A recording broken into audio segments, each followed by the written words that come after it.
numbers, 99 problems, and I'm still kept at 100. Yeah, it's been a long time coming. They ain't covering my cloth, they tugging. Putting up numbers, 99 problems, and I'm still kept at 100. Yeah, who don't play, play, play, play, who don't play. Music licensing reimagined. Play, who don't play, play, play, play, who don't play, play, play, who don't. Long time coming, black on the bottom of my feet from running. Cataracts under my eyes from hustling, going from buying to selling to customers. Run up the business, God is my witness. Sun up the sun up from Monday to Sunday, we maxing the limits. My mind running like Tom Cruise on an action movie, moving the mission. They say that I'm tripping. I've been told I need a vacation. I'm finessing the visit. What is up, everybody? Welcome to DFS by the Numbers, and welcome to Stat Diggers for UFC Qatar. We have Arman Tsarukyan going against Dan Hooker, and once again, we have a 14-fight card. They've been hitting us, Wheezy. They've been hitting us week after week after week. Like even the UFC 323, 14-fight card after 14-fight card, and we're getting close to a very long stretch. What was it, like 11, 12 weeks? It's a very, very long stretch. And then we get a week off next week, I believe, right? Like, hopefully. Yeah, dude, they didn't that. Yeah, next week off. Thank goodness, because this week has been beating my ass. I mean, there was 7 fighters I like never even heard of. Yeah, I know. And had to watch, hours and hours of tape, yesterday and today, and it was a lot, man. So looking forward to this break, and then looking forward to ending the year with a phenomenal card in UFC 323. But yeah, we are here as always on a Sunday. We got Uncle Wheezy in the building. What is up, Wheezy? Are you looking forward to UFC Qatar? Yeah, man, I'm looking forward to it and then getting it passed so we get a week off. And then there's only 2 weeks left in the year. So we're coming near the end of the year now. So we got to enjoy what's left of 2025 here. And then we're going to get to spend some time with our family and friends, Thanksgiving, Christmas. It'll be nice, but this is the last of, I believe, a 9-week stretch.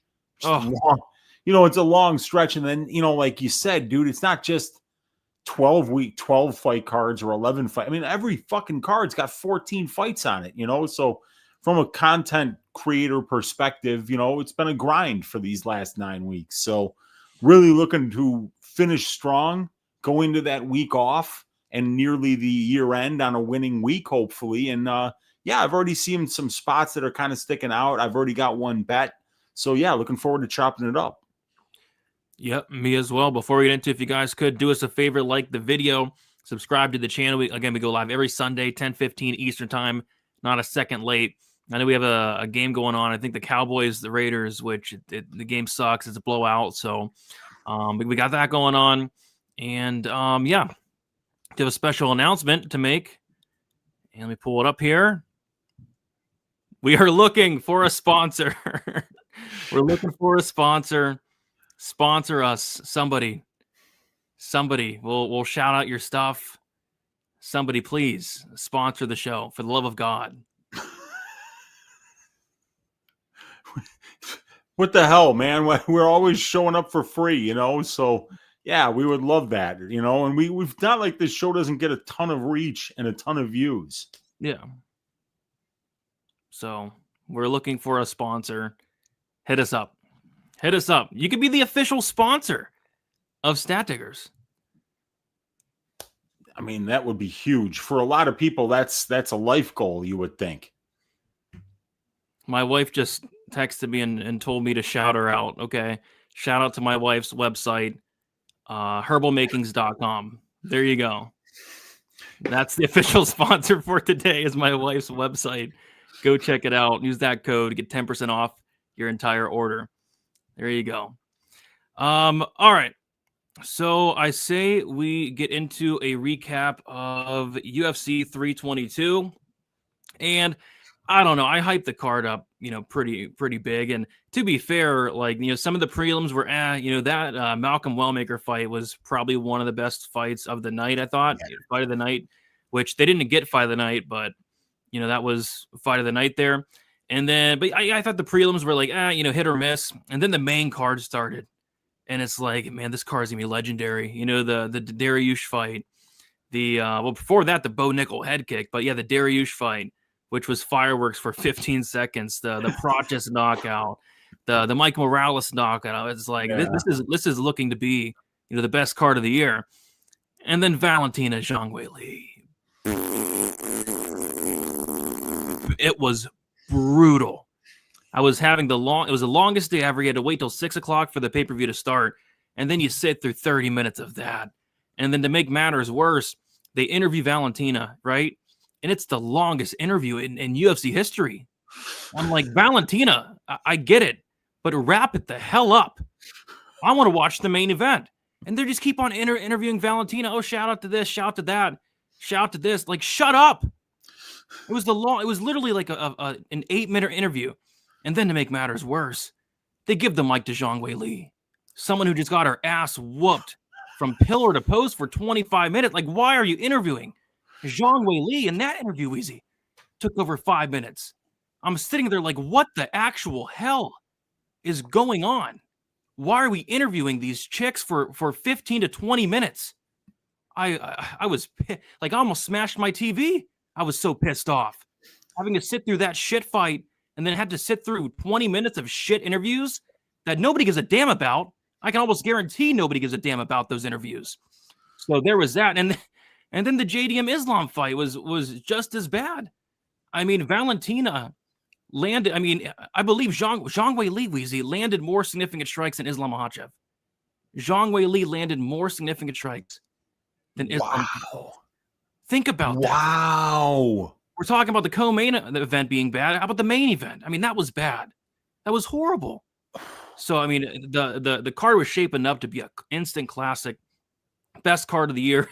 And then the 2 title fights stunk it up. Completely stunk it up. But yeah, from a betting perspective, it was kind of a frustrating night because I attacked a couple spots really hard that I really liked. And I missed on like 2 of those 3 spots. But I had some really good reads. I had Michael Morales, Sean Brady fight doesn't go to decision at plus 105 for 1.5 units. My thinking was either Brady gets the grappling going and maybe gets a sub, or he doesn't get the grappling going and he gets knocked out. And he got knocked out in the first round. So the fight doesn't go to decision came through. I had a bet on Benoit Saint-Denis to win by knockout for 1.25 units at plus 170. And then I also had the fight won't start round 3 at minus 124 for 1.25 units. So I hit the Benoit Saint-Denis by KO. I hit the under, or the fight won't start round 3 as well. That was phenomenal. And then I had a 1.5 unit on Carlos Prates to win inside the distance at plus 160 to win 2.4 units. So those 3 fights were just phenomenal reads, phenomenal cards. I called Mike Morales KO1. I called Carlos Prates KO2. I called Benoit Saint-Denis KO1. I called those 3 fights perfectly. And then the other win I had was I had my biggest bet of the night on the Kyle Dawkins, Gerald Mearshart fight won't start round 3 at minus 110. Line made no sense. Even the under 1.5 was like plus 145. I'm like, what's going on? So I had 3.25 units on that. So those were the wins. All great wins. But what ruined my night was I had a big bet on the Susarkayev Mechanico under 1.5 rounds, and then Susarkayev round 1 KO. And like, he could have very easily did what he did to Mechanico in the 3rd round in the 1st. And it was so frustrating because I don't know if you watched the fight or not, but the fight was starting and the referee was like, "Are you ready to go?" And Susarkayev was turned around facing the other direction once the fight started. It's like, what the hell are you doing? This guy's facing the cage when the fight started. And then he turns around and Eric Mechanico goes right in his face and clinches him for 3 minutes. And then he reverses position. And then he starts clinching Eric Mechanico. And then he starts trying to take him down. It's like, what are you doing? Just knock this guy out. He has no chin. Yeah. So the first round was a clinch fest. And then the second round starts and they start swinging dicks. And then somebody gets kicked in the dick. And then they don't stop the clock. Like, I have an under 1.5 rounds and 30 seconds rolls off. Like, what are they doing? Like, oh my God, really? I swear there's a kick in the dick. The ref calls timeout, and the clock just keeps on running, and nobody adjusts the clock. It's like, I have an under 1.5. What are you guys doing? And then the fight gets to the 3rd round, and then he knocks him out. It's like, really, Susarkayev, wipe that fucking smile off your face. What are you smiling about? You just went 2.5 rounds with Eric Mechanico. You're not going to get an easier matchup, Susarkayev. It's not physically possible to get an easier matchup than Eric Mechanico, and you took him 12.5 minutes, and Mechanico was having a lot of success in that fight. And I believe the judges gave Mechanico round 1. It's like, what? Did you just lose a round to Eric Mechanico? What are you're minus 1,400, minus 1,600. What are you doing? Wipe that smile off your face. So that happened. So that hurt my night. I was really confident that he would finish McConaughey in round 1. And then I was pretty confident that Islam would submit Jack Della, but I got to give a huge shout out to Jack Della, man.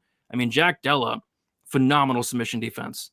I mean, you could tell that he worked on that submission defense all camp. I mean, that's probably the only thing it did, because that submission defense was on point. It was so good that they didn't even officially credit Islam Makhachev with the submission attempt. But if you watch the fight, Islam was going for subs. He was going for multiple subs, but they didn't get close enough to even count as a submission attempt. And guys like Angelusa, Basil Hafez, and Ramazan Ameev, all three of those guys got closer to submitting Jack Della Maddalena than Islam Makhachev did. So shout out to Jack Della. Big ups to Jack Della. You didn't get submitted. Congratulations. So that hurt. And then, I had the fight won't start round 3 in the Rodriguez-Kopylov fight. And it was one of those fights where only one guy was trying to finish. Kopylov literally, I mean, he didn't do anything for the first 10 minutes of the fight. He landed 9 strikes in round 1, 23 strikes in round 2.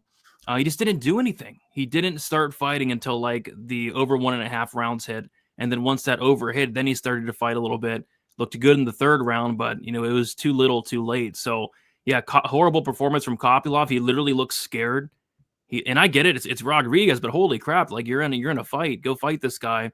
And the fight really wasn't close to ever finishing. I think that the biggest moment was actually in round 3 where Kopylov wobbled Gregor Rodriguez. It's like you could have done that earlier. So, yeah, with the Susarkaya fight going over, the Rodriguez fight going over, and Islam not subbing Jack, I actually finished down a unit. So very frustrating because I had a lot of great calls.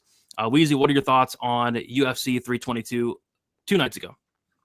I enjoyed it, man. I enjoyed it. And, like those boring performances are only boring when you have, money on the other fighter or when you didn't bet the fight. Like if you had money on Hamzat in the Hamzat DDP fight, if you had money on Valentina in the Valentina Weili fight, if you had money on Islam in the Islam versus JDM fight, that was entertaining for you to watch. I don't know about that. That's crazy. It was entertaining because don't you love cashing bets, dude? Yeah, but at the same time, like they were so bad that I don't think I'd even care. I think I'd even be pissed off that it was so bad, even if I made money. Well, I had money on Islam and I loved that fight. I had money on Weili and I hated that fight. And I had money on DDP and I hated that fight, As a matter of fact, remember me walking out with like 2.5 minutes left in the 5th round of the Hamzat fight, and then DDP actually got a reverse and looked like he was going to choke him out for a second? That was funny. Yeah, it was. It was an ass fight, but it was funny. And, it's one of those things, man. I made a real shit bet, Brady. I had 1.5 units on the Weili money line. I just couldn't believe the size difference between the two of them. That was fucking crazy to me because I just didn't, like they were listed as being 1 inch apart. Valentina was listed as having a 1-inch reach advantage. They looked 2 weight classes apart, man. It was crazy how much more physical and strong Valentina was. So I lost 1.5 units on the Weili Zhang money line. I lost 1 unit on Islam Makhachev by submission at plus 188. And I lost 1 unit on Beneil Dariush to win by decision at plus 500. Boy, talk about that one. Didn't come close at all. No, that one was close. I like, he was doing some good work early, I thought. He was. In those first 8 seconds, man, I was like, oh, he's going to win the minutes, as long as he doesn't get bonked. And then bonk. But I did have 1.5 units on Benoit Saint-Denis to win inside the distance at plus 100. So I won money on that fight. My probability parlay, which had the Makhachev money line, the Susarkayev inside the distance, and the Daukaus Mearshart under 2.5 rounds, which that one cashed comfortably. That one cashed for like 1.8 units. I had 1 unit on Carlos Prates to win inside the distance at plus 165, and I had a 3-unit money line bet on Carlos Prates. He was the ass shaving of the week. I was really confident in him. I'm angry that I didn't max bet Islam Makhachev. I felt like he was going to have a dominant performance there. Not that dominant, obviously, but I thought that he would have a lot of success with the wrestling, and I thought that JDM's takedown defense was being overrated after the Bilal Muhammad performance, which is I don't know if you watched the Die Hard MMA podcast, and I'm not going to go into the whole thing again here, but that performance by Bilal Muhammad after watching Islam just get every single takedown with no resistance and then stay on top of him with no resistance for the entire fight, Brady, it just makes you think, like, what the fuck was Bilal Muhammad doing in his last fight? And, like, how all of a sudden did the smartest and most dependable game planner and fight IQ guy in the welterweight division fight like a complete dumbass in the biggest fight of his life against a guy with a major hole in his grappling game. Sickening. And so it's just weird, dude. So, yeah, I mean, I finished up 3.26 units last week, and I'm really interested to talk about the Bilal Muhammad and Gary fight because that's a very high-level fight. Great main event here. Dan Hooker always puts on a great show. Some interesting main card fights and a bunch of debutantes that we had to do research on. Yep. And you can vote on who needs to get some help. I did struggle to find names for this week, to be honest. Even I struggled so much that I actually had to put a name of a fighter that's fighting this week. And I put Bilal Muhammad, and you touched on it a little bit. I mean, Bilal made me look so stupid. I mean, you know how much crap I got for Bilal losing to Jack Della Maddalena? Like, so many people gave me so much crap for it. Like, even last week on our show, somebody was in the chat and was like, how much money are you losing on against Jack Della Maddalena this week? Like, come on. You see what you did to me, Bilal? You made me look like an idiot. Yeah. You made me look like an idiot, Bilal.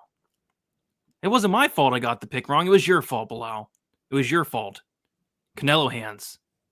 You got to be kidding me. So I put Bilal on there. I put Zhang Wei Li, and it was just so bad. Like, at one point in the fight, I just started laughing at how bad a performance that was. I guess size really does matter. I put Leon Edwards on there, and I feel bad for the guy because I don't like the guy. I know you don't like the guy, and I've crapped on him a lot, but I kind of feel bad for him. I mean, he's on a skid, getting submitted against Sean Brady, getting knocked out against Carlos Praches. I think he's on a 3-fight losing streak. So yeah, I kind of feel bad for Leon Edwards. I threw him on there. And then I put Malcolm Wellmaker on there. I feel like people would like to vote for him. I don't really think he needs help. I just think that Ethan Ewing got really, really underrated. But at the same time, I mean, Ewing took that fight on like 2 days' notice. And that was a big upset because not only did he take the fight on 2 days' notice, he took on one of the hottest prospects in the game. So I'll let you guys decide between Bilal Muhammad, Zhang Wei Li, Leon Edwards, and Malcolm Wellmaker.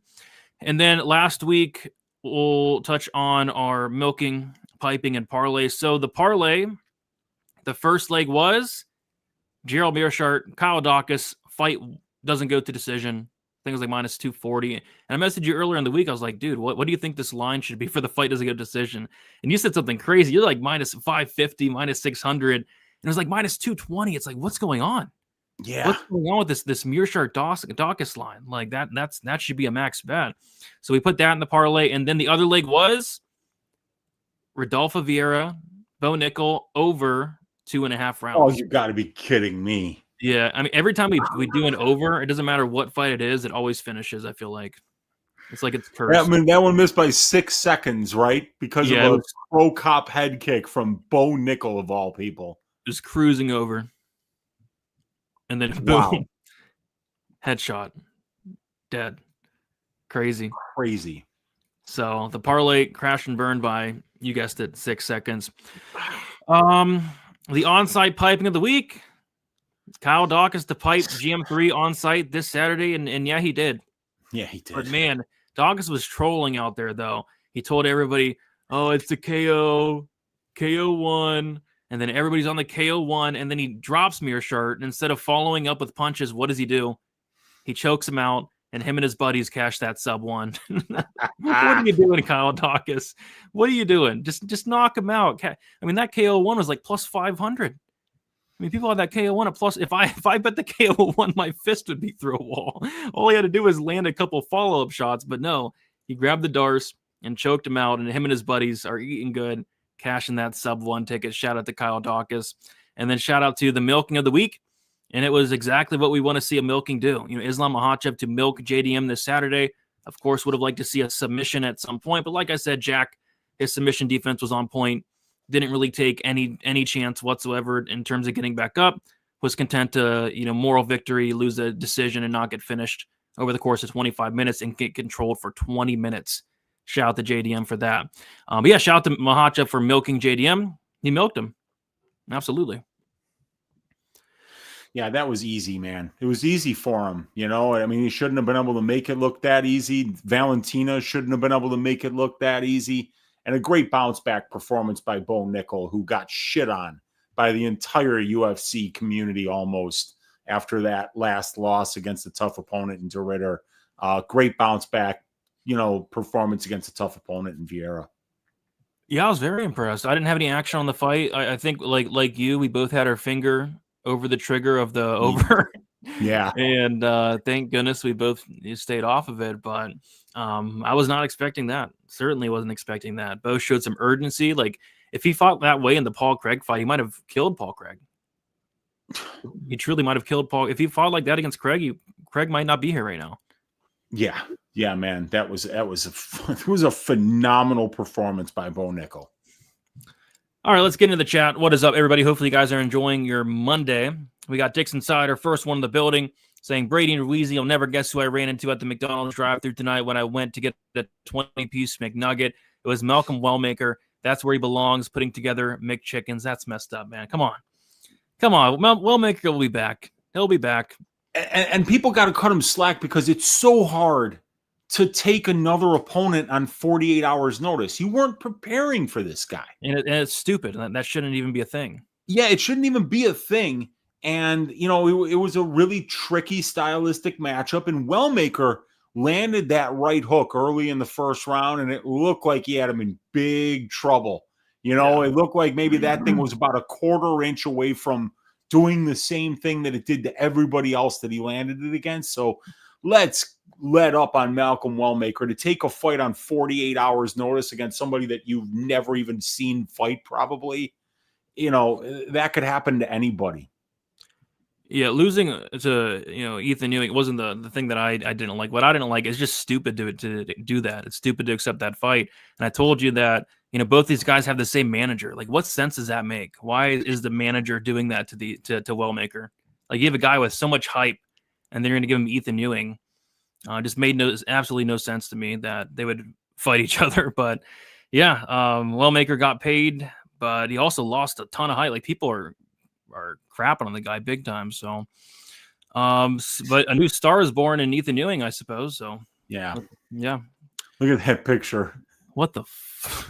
It's Sergey Spivak. I need to get a hold of that picture. I want to make it my lock screen on my phone. I mean, that's incredible. That's an incredible picture. I love that. It's a great picture. We got Daniel Forrest. Shout out to all the long-time viewers of Stat Diggers. Don't forget to hit the like and subscribe button for Mr. Brady and Uncle Weezy. Appreciate you, Forrest. Good to see you in here. Weezy, nice pick with Prochus KO round 2. Just like you drew it up. Just like you drew it up. I love it when they do it that way. I also picked BSD first round KO. I love it when the fighters go out there and fulfill my vision. Yeah, it was crazy. I nailed the first 4 fights on the main card perfectly. Method, round, and then I lost the main event. I had Islam, but I had Islam by sub. Yeah, me too. Unbelievable. But I didn't get the first 4 right. Let me be clear about that. I didn't get the method, like I got most of them right. I was 11-3 on picks, but yeah, I didn't pick Morales first round KO. I think I had second round KO. Close enough. Close enough. Mearshart, yeah. Gosh, I mean, he looked rough, man. He probably shouldn't fight ever again. I mean, that's just rough. At least we know that the Michelle Pereira fight might have not been a complete fluke. Maybe Dawkins does have power potentially. It's certainly starting to look like that. Maybe Walter Walker has a heel hook game. Maybe this Kyle Dawkins kid has power. We got to start believing our eyes at some point. Pretty crazy. Yeah. Bilal already in the poll. Yeah, he's in the poll. Yeah. Free Dumas. Free Bo Nickel. Bo Nickel is free. Poor Leon Edwards. Yeah, I kind of feel bad, but I don't at all. he seems like a nice guy and all, but Well, I'm sure he's a nice guy. Yeah, absolutely. I know. Yeah, I don't have anything against the man personally. It's just, you're a fan. There are certain styles that don't resonate with you, and then there's certain fighters that you've lost money betting on or against, and they piss you off after a while. Like, yeah, Leon's just that guy for me. MMA is crazy, man. Islam could do that to Jack, but couldn't do it to Volk. Well, let me break something to you. And this was an argument last week for people. Volk is so good. Like, Volk is so... Yeah. I don't care if he's fought at featherweight. Volkanovski is so high level. It's comparing apples to oranges between JDM and Volk. I couldn't agree more. Hindsight's 2020, but Jack got taken down easily by Gilbert Burns and Bastil Hafez. I was saying it all week. I was saying exactly that. But I lost money on the fight, so I have no room to talk. I literally lost money on the fight. UFC picks and balances, Night Owls. What is up? We got High Mark Water. What's good? Weezy working double shift tonight between Stat Diggers and Clint show. Yes, sir. I think he went like 2 hours with Clint. That's not bad. Yeah, about 2 hours with Clint. What did Bilal do? I missed it. What didn't he do is the question we should be asking. Don't forget to hit the like. Agreed. We got Freedom Guy. What is up? How much does it cost to sponsor the show? We can negotiate. We'll talk. Let's see here. I can be your sponsor as long as you're cool with California sober as a game plan for your sobriety. So what is California sober? I don't know exactly what that is. Yeah, I don't know. How much cheddar is a sponsor? Like I said, it can be negotiated. Just hit us up and we can talk it out. It's not too much. We're not asking for too much. Like, it's you should get Joe Rogan's old sponsor, a Fleshlight. I mean, we'll sponsor whatever. Like, we'll sponsor Eileen Perez's OnlyFans. We'll sponsor a Fleshlight. We'll sponsor anything you need. I fell asleep. Yeah, I literally almost fell asleep during that Shevchenko fight. I literally almost fell asleep. What about a WikiFeed sponsorship? Does that deal fall through? Yeah, we could do a WikiFeed sponsorship. We shout a great one. They should be paying us for this as much as we shout them out. Absolutely. Yeah. It'll be nice not needing to pay-per-view anymore 2026. He actually bought the pay-per-view this week, which is crazy, but yeah, I did. Has anyone heard from Jason Herzog? No. I said it a couple weeks ago. My prediction is we will not see Jason Herzog the rest of 2025. That's my hot take. People are like, oh, where's Jason Herzog? Well, I don't think we're going to see him for another couple weeks. Why does Bilal need help? I mean, it's self-explanatory. You got to believe. A bit of a sus outcome, one might say. The Cesar Kaya fight. Yeah, I mean, the fight starts and you're turned the other direction. Why are you turned the other direction, Cesar Kayev? Why are you clinching with Eric McConico? Why? What are you doing, Cesar Kayev? I couldn't believe my eyes, man. I mean, if you're a minus 1,000 favorite or greater, you shouldn't be doing that. We have another minus 1,000 favorite on this card. Hopefully he takes this serious. I had over for Cesar Kayev fight, and I couldn't believe my eyes. They did not want to go back to correcting the timing either. Yeah, it was crazy. There was a timeout, and literally 30 seconds ticked off. People are confused about Bilal Muhammad on the who needs to get help poll. I don't. Yeah, it doesn't make sense because he didn't do anything wrong yesterday or on Saturday, But like after watching Islam just rinse this dude on the mat, you have to wonder what the fuck he was thinking in that last fight, man. You really have got to, and you got to like. With all the shenanigans and shit that we've seen recently and the buddy-buddy relationship that he has with Islam Makhachev, I don't know. It's just fucked up, man. It's fucked up. Yeah.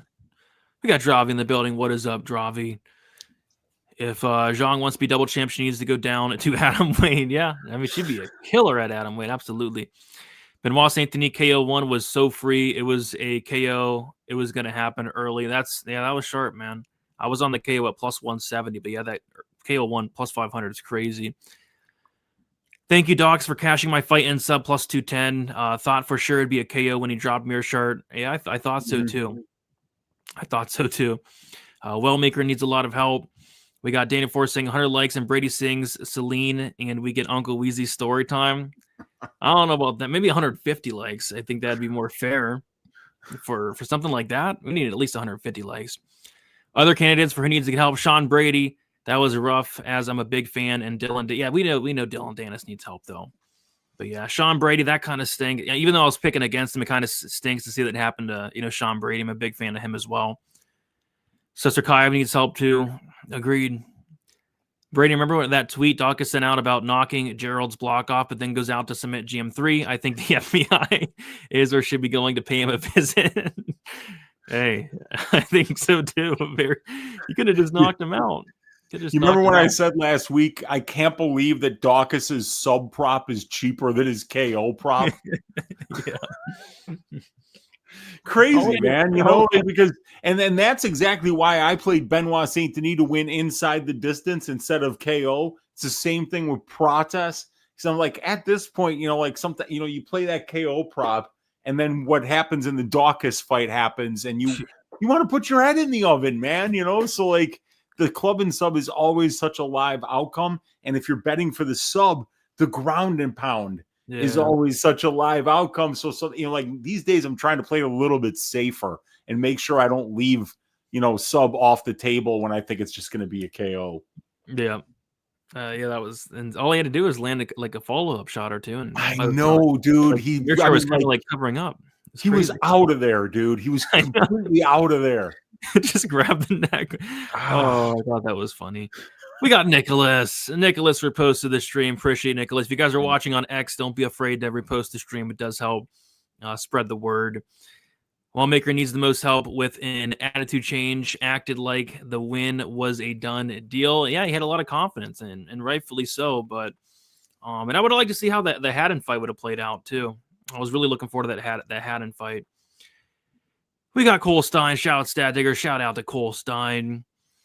Did you guys notice Bo only threw the head kick after the crowd booed for the first time that fight? Bo had PTSD flashbacks for his own career. And that was funny because in my prediction video, I actually predicted that the crowd would be booing. And then I heard the crowd booing. I was like, yes, I nailed it. And then seconds later, boom, head kick. I was like, oh, did not call that. I certainly did not call that. Dawkins with the steakhouse winner. Yeah, I think either Dawkins or Cesar Kai with the steakhouse bet of the night. Wallmaker needs some help. Manager double dipping. Yeah, shout out Jason House. One of the best in the game, Jason House. I've never been to prison, only jail. That's a lie. It's SD. Get Condom Depot. Okay. Yeah, dude, they used to sponsor all the fighters back in the day. I remember that. We'll have to hit up Condom Depot. And Condom there is Depot, stand up. Absolutely. There has not really been shenanigans the last 2 weeks. Cesar Kai is clinching because he sucks. That's fair enough. Bumser Kai made Brundage look like Chimaev. Yeah. Highmark Water digs it. Australia is the new Dagestan. I don't know about that. I have Morales round 1. If that means anything, there you go. Nice. Great call. Great car with a lot of good betting spots last week and this week too. I'm struggling to find my live dog of the week though. Yeah, there's a couple dogs potentially sticking out. We got Mike James reposted the stream as well. Appreciate you, Mike James. Weezy, please explain the difference between prison and jail. I don't know. I'm not sure, man. I don't know, dude. I don't know what the difference is. I've never been there myself either. SD, you've been to prison. You had to have been to prison. Yeah, I don't know. Both. He's been to both. Yeah, like it's the same thing, right? Or am I missing something? No, it's not. It's not technically. I mean, if anybody would know that there is a difference, we gotta admit it's the hood wolf. That is true. So maybe he hasn't been to prison. Okay, fair enough. Yeah, it could be. But I've been to neither, so I don't know. Armor by K was a lock. I don't know about that. Jail is the place you go before you're convicted of your crimes. But you've been convicted, haven't you, Hoodwolf? Or he's been convicted. Yeah, okay, so that's different. So he would know, dude. We're just gonna have to take his word for it. I never been in the pen. Yeah. I've never even been arrested, so like I'm gonna have to take his word for it. I guess maybe I have to have him come on here and explain to everybody. But all right, let's end this poll. Let's see who needs help. And it is going to be, wow, very close. Okay. In fourth place, Bilal Muhammad, 12%. In third place, Zhang Wei Li, 15%. In second place, Leon Edwards, 35%. And then in first place, Malcolm Wellmaker, 38%. Malcolm Wellmaker, get some help. Yeah, he'll be back, man. He's a young guy, and that's why I hate those last-minute replacements. I know, dude. it's so stupid. I know. I just hate them, you know. But I mean, good for Ethan Ewing, though. I mean, rough night for Malcolm getting the loss there, but that was a really good fight, close fight. But we now we know about Ethan Ewing, and here he is. He got a big win. He got thrust into the spotlight. 2 fights in 7 days, and he was able to pull that off against Malcolm Wellmaker. Really impressive performance. Yep. So he was arrested 30 times, never convicted. Jail is also local when you get less than a year to do. Oh, okay. I think Leon was smiling because he didn't have to watch the main or co-main. Probably. That's a good point, actually. You got starched. We had to sit through that. It was terrible. How was Beneil not on the poll? Well, we know, but we know Beneil needs help. I mean, that's just a given, right? Like he needs help. He's getting old. He's been knocked out 6 times now. Yeah, so many times, dude. Poor Beneil Dariush. And yeah, buy the dip on Malcolm Wellmaker. If people are gonna crap on him, if you can get a favorable matchup coming up, yeah, why not buy the dip? Absolutely. All right. Let's move on to UFC Qatar. What do you say? Let's do it, dude. All right, let's go. We're gonna kick it off with Uncle Weezy's main event of the night. It is going to be Marek Bulgio going against Denzel Freeman. We got Bulgio. Is it Bulgio or Bujlo? So that J in Polish is like a Y. So I've been pronouncing it Bulo.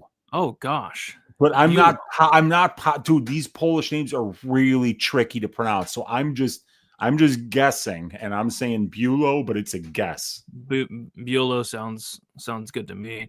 Yeah, Bulo, he is 30. Why can't I see tonight? Do I need to get glasses? Holy crap. Well, this is a tricky one because neither of these guys have any UFC stats, so I think that it makes it harder to read. Okay, maybe that's why, because I can't read it. So Bulio is 33 years old, 6'4", with a 78-inch reach. Denzel Freeman, 34 years old, 6'2", with a 77-inch reach. We have Bulio, who is 1 year younger, 2-inch height advantage, and a 1-inch reach advantage. Bulio is 5-0 in his last 5 fights. He is undefeated at 6-0. And Freeman is 4-1 in his last 5 fights.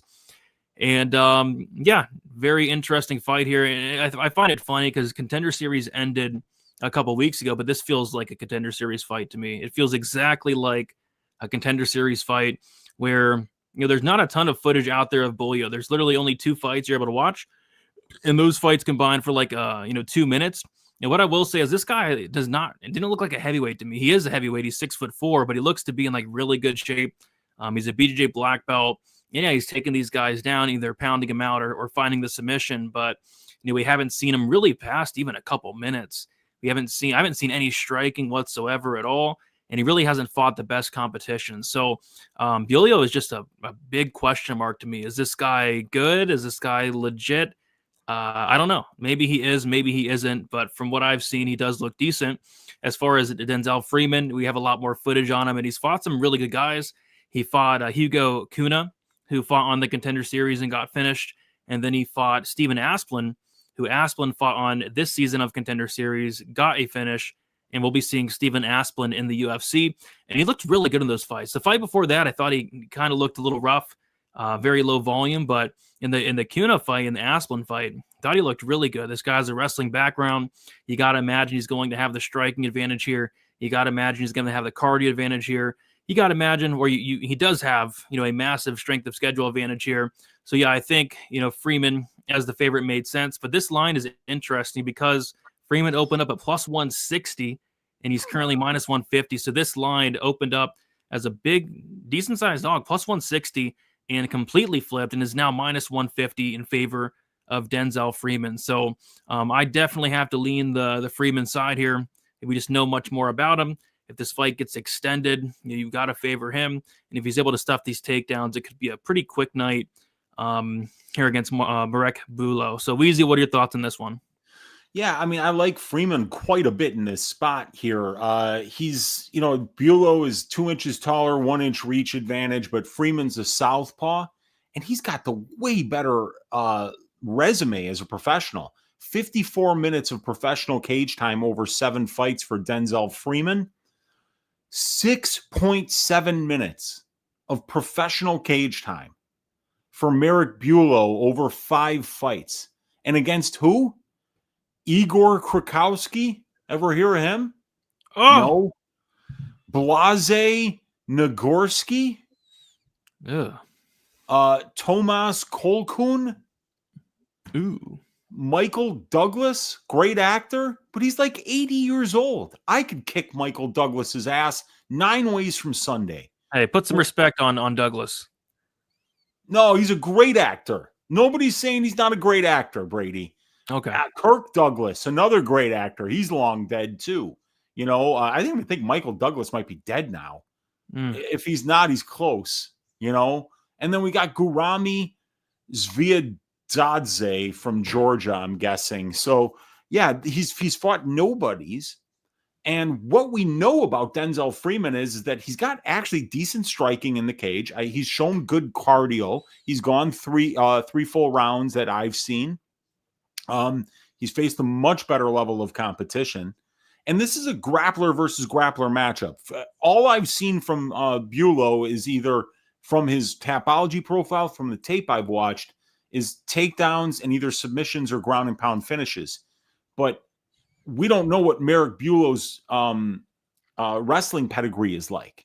But with Denzel Freeman, you got an NAIA national finalist there. You've got an Olympic, this guy wrestled with the Greco-Roman Olympic team here in the United States. He was an Olympic hopeful. And so he's got a legit wrestling background. He's a phenomenal athlete. He's got solid striking that we've seen on tape. We've seen this guy knock dudes out. I don't know if it was the Kovacs or the Crespo fight where he landed the big head kick KO, but it was nasty.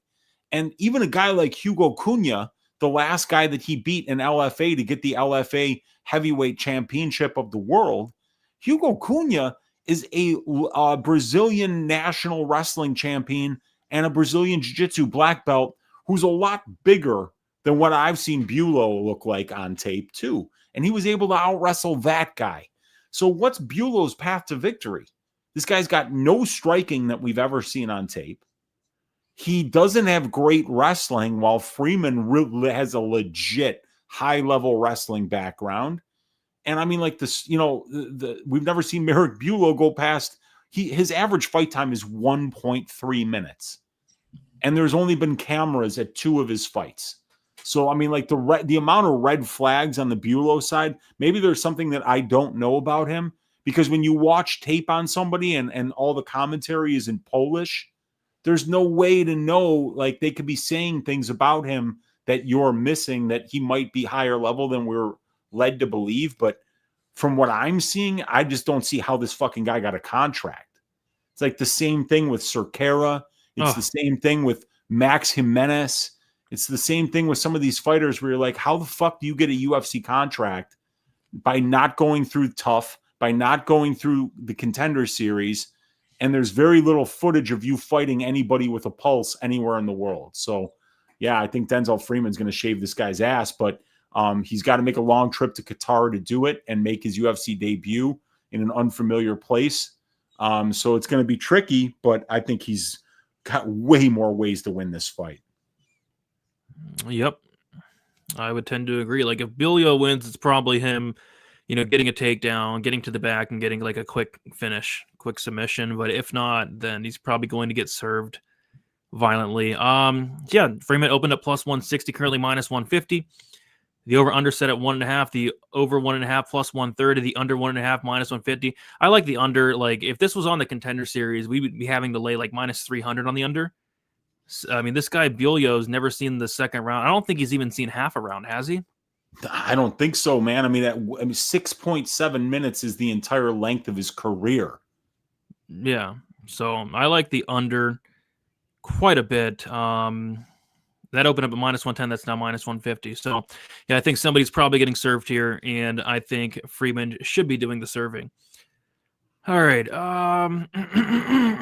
What do you guys like in this fight? It's never too late to get arrested, Wheezy, if you want to see what jail is like. Yeah, if I ever do, I'll go out spectacularly. Who?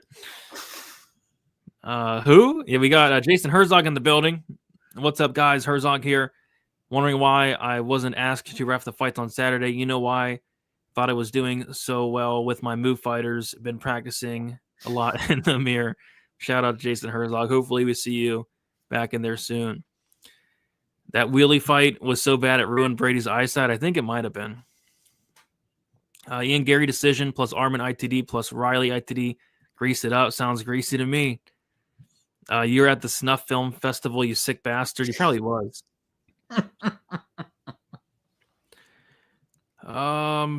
Stealing my jokes. I love it, though. I love it. You know, I know that I'm having an influence. Good luck this weekend, everyone. Good luck to you as well, Muhammad. Do you guys watch or fight more than one? Do you guys watch the fight more than once or no? Yeah, sometimes. Sometimes you definitely. Like if a fighter like fights 4 times a year, oftentimes you'll watch that tape of their last fight, their 2 fights ago, like 3-4 times in the same year sometimes. Yeah.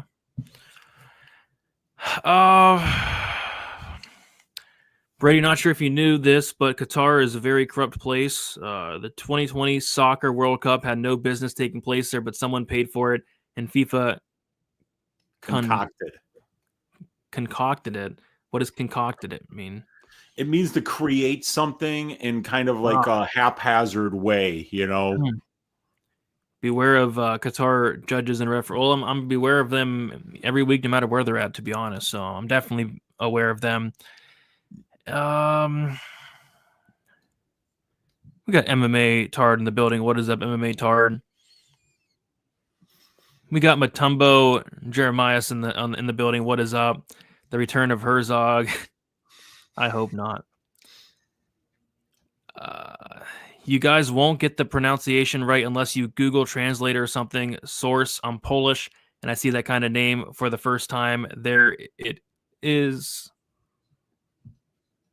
Letter, which is pronounced as W. W. Okay. Buowo. Buowo. Yeah, Polish names are just the toughest names to pronounce. They're tough, man. They're real tough. I need that fleshlight. Come on. Miley virus. That's terrifying. Miley Cyrus is terrifying enough, but then you throw Miley virus in there. That's just horrifying. But all right, let's move on to the next fight. And we have Nicholas Dalby going against Saigid Izagokmaev. We got Dalby, 41 years old, 5'11" with a 74-inch reach. Izagokmaev, 31 years old, 6'1". We got Izagokmaev 10 years younger. You're going to have a 2-inch height advantage there. Nicholas Dalby, 3-2 in his last 5 fights. Decision win against Warley Alves. Decision win against Muslim Salikov. Knockout win against Gabriel Bonfim. Decision loss against Renat Fakhretdinov. And then a knockout loss against Randy Brown. So, yeah, this is a fight that I'm really just staying clear of. You know, Izagokmaev, he was the younger guy by 10 years. Dalby's getting up there. And Dalby's, been doing pretty good, up until his 40s. But, the decline is going to happen, if not has already happened. This guy was once a guy that I thought would never be knocked out, but got knocked out pretty brutally in his last fight on a 2-fight skid now, getting older and older. Currently one of the oldest fighters on the roster. Izagokmaev probably gets it done, but minus 300. I feel like Dalby's one of these guys that can just make that sweaty. So Izagokmaev probably wins a greasy decision, but I don't love the price tag or any props, really. What are your thoughts on this fight? Yeah, let me just give you guys reasons not to bet on both fighters. Like Nicholas Dalby is 41 years old now. He was knocked out in practice before the Randy Brown fight. So now he got knocked out in practice and knocked out in the UFC at 41 years of age. That's a trend that you can expect to continue. Nicholas Dalby's always been a guy who's relied on his durability in order to fight with the style that he fights with. So he might be a guy that, is winning the fight up until he eats one clean shot. And now he might not be able to eat those shots anymore. Now with Isaac Akhmaev, I think that this guy is kind of suspect as well. And Brady, did you know that this dude hasn't fought for 3 years? That's wild. Yeah. 3 years since this guy's been in a cage, man. So, I mean, that's really concerning. Evidently, there's some, contract problems because he went and he signed with one championship. And, he's got some, I remember Zhang Li Peng. I remember that name. He got a win over Shinya Aoki, who I remember having just a spectacular leg lock submission over Anderson Silva before Anderson Silva was in the UFC. I remember Shinya Aoki getting him. And I think even Shinya Aoki might have even, didn't he submit Jorge Masvidal with like a reverse triangle or some shit? Like the guy's a really tricky grappler. But he's old, Brady. If you told me he was 60, I'd probably believe you because it's been a long time. I mean, Shinya beat Anderson Silva before he was in the UFC. And here he is. He's fighting as a Akhmaev in 2022. So, I mean, the guy has to be extremely old at this point. And Isaac Akhmaev was supposed to be in the UFC. He got a look on Dana White's looking for a fight against Carlston Harris and wound up kind of gassing out in the second half of that fight and getting finished like so many people do with the anaconda choke by Carlston Harris. So I don't know what to think of Isaac Akhmaev. I don't know if he's got any wins that we would consider UFC level. He's on a 3-year layoff, which is extremely concerning. But with Dalby, you're getting a 41-year-old who relies on staying in people's face, putting a pace on them, and relying on durability. And I don't know if we can rely on his durability anymore. So laying almost minus 400 on a guy in Saigid who hasn't fought in 3 years and has questionable strength of wins is probably not a great idea. And backing a 41-year-old with declining durability is also probably not a great idea. But one of these guys is a massive underdog. So I would have to say Dalby's probably the guy that I would rather back as a money line bet here. But there's big unknowns on both sides. Yeah, it just sounds like one big bad idea to me. Oh, and am I thinking of Hyo Chonin? Brown belt saying I think I'm Hyo Chonin. Maybe I am. Shinya Aoki I know has been around forever, and I know that he's a submission guy, but maybe it was Chonin that got that leg lock, which was crazy. It was in Pride. Yeah, Iga Akhmaev open at minus 400, currently minus 300. Dalby open at plus 330, currently plus 250. It's a big stay away for me. The over under set at 2.5. The over 2.5 would be pretty easy if we didn't just see Dalby die. But I still kind of lean towards the over. I don't know about this one, dude. Yeah, it's a tricky fight, dude.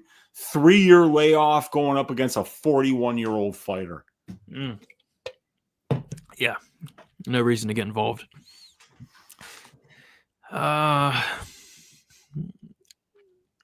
Igagok has lost to Carlston Harris and Elias Silverio, both UFC washouts, guys, and some high-level Dagestani. Yeah, it's true. Yeah, but you don't need to beat Dalby. But yeah, it's not like he's gonna be some future champion. Yeah, that was Rio Shonan that subbed Anderson Silva. Okay. Can you talk about the Jake Paul fight real quick? I don't know who Jake Paul's fighting. Who's Josh? Anthony Joshua.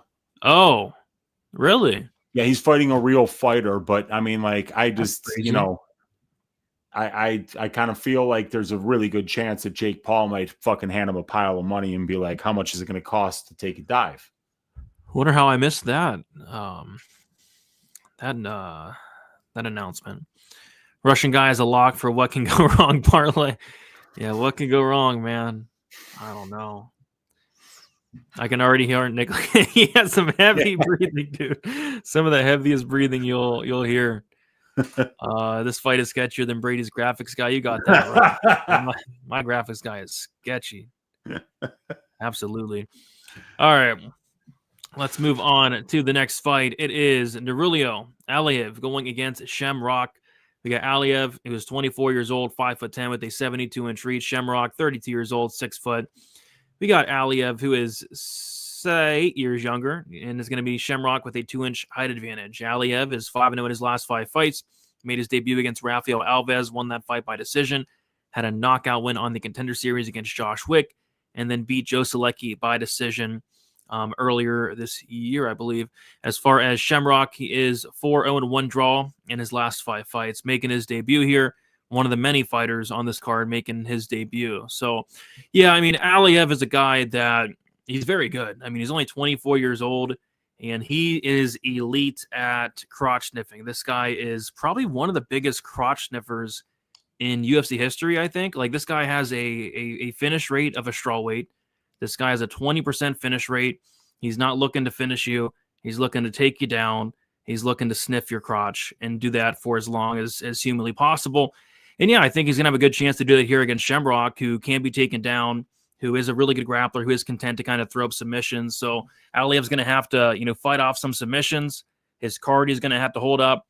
But I think this guy, Aliyev, probably wins at least 2 of the 3 rounds. If I was betting Shamrock, I would bet some sort of finish only, just because this guy, Aliyev, probably never finishes anybody for the rest of his career. So, yeah, Aliyev by decision, I think, is the most likely scenario. And that is probably his money line, right? Let's see, Aliyev by decision. Whoa, it's only minus 105. That's kind of shocking, because this guy's not finishing anybody ever. But, wow.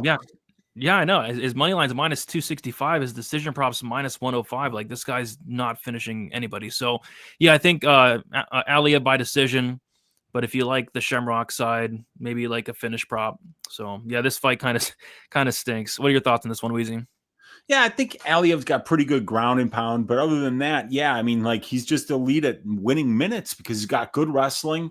He uses his striking to set up his takedowns. And once he gets you down, he doesn't take a lot of chances. And because of that, he's able to keep you there for extended stretches and not take damage with you on your back. So he's very good at doing that. And Shamrock's a very good grappler in his own right. This guy's getting takedowns. He does a good job of turning the corner once he gets somebody moving the right way and finishing on his takedown attempts. And then once he gets you down, he looks to get to your back, either standing or on the mat, and then looks to finish with the rear naked choke. He's very good at it. I think he's a pretty good prospect. He's 32 years old though, so he's getting up there a little bit against a guy like Aliyev, who's going to be 7 years younger than him. But I'd like to see Aliyev be more active. This guy doesn't fight nearly enough. He's only got 2 UFC fights. This guy's been around for at least 3 years in the UFC. He's been pulling out of fights. I think he doesn't really take fights outside of, Abu Dhabi or Qatar. So, I don't know what Aliyev's upside is, only fighting once a year and fighting with the style that he's fighting with. Because, outside of Tajikistan, nobody's going to give a shit about this guy because he doesn't fight with any kind of – he's just not – there's nothing likable about him, and his style is very boring. So, I'm going to be rooting for Shamrock here, but I think that Aliyev is going to do what he always does, man. I think he's probably you got a Tajikistani wrestler against a English wrestler. I think the Tajikistani guy winds up getting the takedowns and getting the control time. But I think that, and he was able to deal with guys with good submission games already, and Rafael Alves and Joe Selecki. So I think it's going to be boring, but because of that, I think that there's a good chance, like that Aliyev decision prop could be some nice value at near even money when his money line is sitting at 75% implied. Yeah, I was expecting the decision prop to be at minus 150 at least. Yeah, me too. But yeah, let's see. So Aliev opened up minus 400, currently minus 265. Shamrock opened up plus 330, currently plus 225. So this line might even keep getting closer. And yeah, I was looking at the finish only for Shamrock, which I thought might be a big number, or not a big number, a plus money number, because he was such a big dog at the time, especially. It's minus 115. So they're sharp, but I even think there's probably value on that. I don't think he's finishing Shamrock or really anybody, like I said. So, yeah, finish only for Shamrock probably pushes, but I think that's a good look. The return of Shamrock Shake. There you go. Mutombo, they need someone to cover Patchy Mix on his day off. Oh, gosh. Jacqueline Amarine works in the front. Yeah, hopefully Jacqueline's doing well. Let's see. I'm gonna bet Alia by decision, and he be very entertained for the full 15 minutes. Yeah, you will be. The legend Ken Shamrock is fighting again. Yeah, he's back. He's back. Oh no, this guy is a scooter. But Scooter, no, definitely not Aliev. No, I don't think either one of these guys are going to be butt scooting. No, man, not these guys. Shamrock has to hope he gasses and he can sprawl and brawl to get a late finish. Yeah. And he did kind of gas a little bit in that Selecki. That Selecki fight was a pretty terrible look. I mean, Selecki was boxing his face off in the third round. And then Selecki finally got a takedown, got on top. So, yeah, that Selecki fight wasn't the best look. Nope. Selecki. Yes, Selecki's a great grappler. Very good grappler, yes. Even though he got cut, I believe, but good grappler nonetheless. All right, we'll keep moving on to the next fight. Looks like the Raiders-Cowboys game just got over. What a horrible game that was. But yeah, Ismail Nardiev going against Ryan Loder. We got Nardiev, 29 years old, 5'10" with a 74-inch reach. Ryan Loder, 34 years old, 6'1" with a 76.5-inch reach. We got Nardiev 5 years younger, Loder with a 2-inch height advantage and a 2.5-inch reach advantage. Nardiev is 2-3 in his last 5 fights. He went on a little bit of it was in the UFC a couple of years ago, didn't go so well, got cut, and really his regional scene, even that didn't go so well. And then he randomly came back into the UFC and everybody's like, what's going on? But he gets beats Bruno Silva by decision, and then he loses a decision to Jung Young Park. As far as Ryan Loder, he is 3-2 in his last 5 fights. He had the Ultimate Fighter finale against Robert Valentin, won that fight by knockout, and then lost to Azamat Bakayev by knockout in the first round. So, yeah, this is a pretty weird fight here. Nardiev is a guy that I would just describe as mid. I think he's pretty mid. His striking is pretty good, but the durability is in serious question. We've seen this guy hurt so many times. Even on the regional scene, hurt and dropped so many times. He's been finished, I think, in 4 or 5 of his losses. He's been submitted. The cardio is really bad. He's slowing down after the first round in many of his fights. The takedown defense in the ground game is really bad. I'll never forget remember the Chance Rencounter fight back in the day. I remember being very high on Nardiev, thinking, yeah, he probably stuffs takedowns and boxes Rencounter's face off. Rencounter controlled him for 12 minutes of the fight. I'm like, what are you doing, Nardiev? What are you doing? Chance Rencounter, really? So yeah, I don't like the durability. I don't like the cardio. I don't like the takedown defense.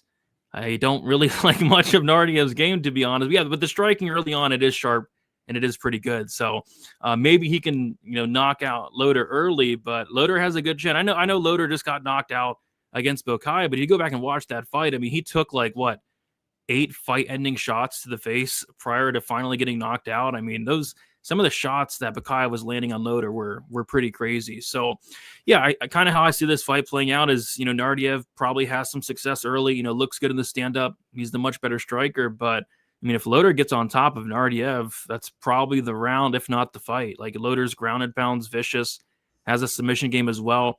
And Nardiev's just a guy that just it seems like he has a lot of quit in him. Can't battle adversity, slowing down in fights, getting finished in fights. That's not really the guy I want to back at a minus number. So for me, it's dog or pass. This line's getting crushed. Nardiev was minus 180, currently minus 130. Loader was like plus 155, currently plus 110, and it makes sense. Nardiev just isn't it. And really, Loader isn't as well, but at the very least, Loader, I think, has a lot more heart, better cardio, all the grappling upside, and he has a clear path here. So I kind of like Loader, but it's not something to be, too confident in. This is a very, very low-level fight. What are your thoughts on this one, Weezy?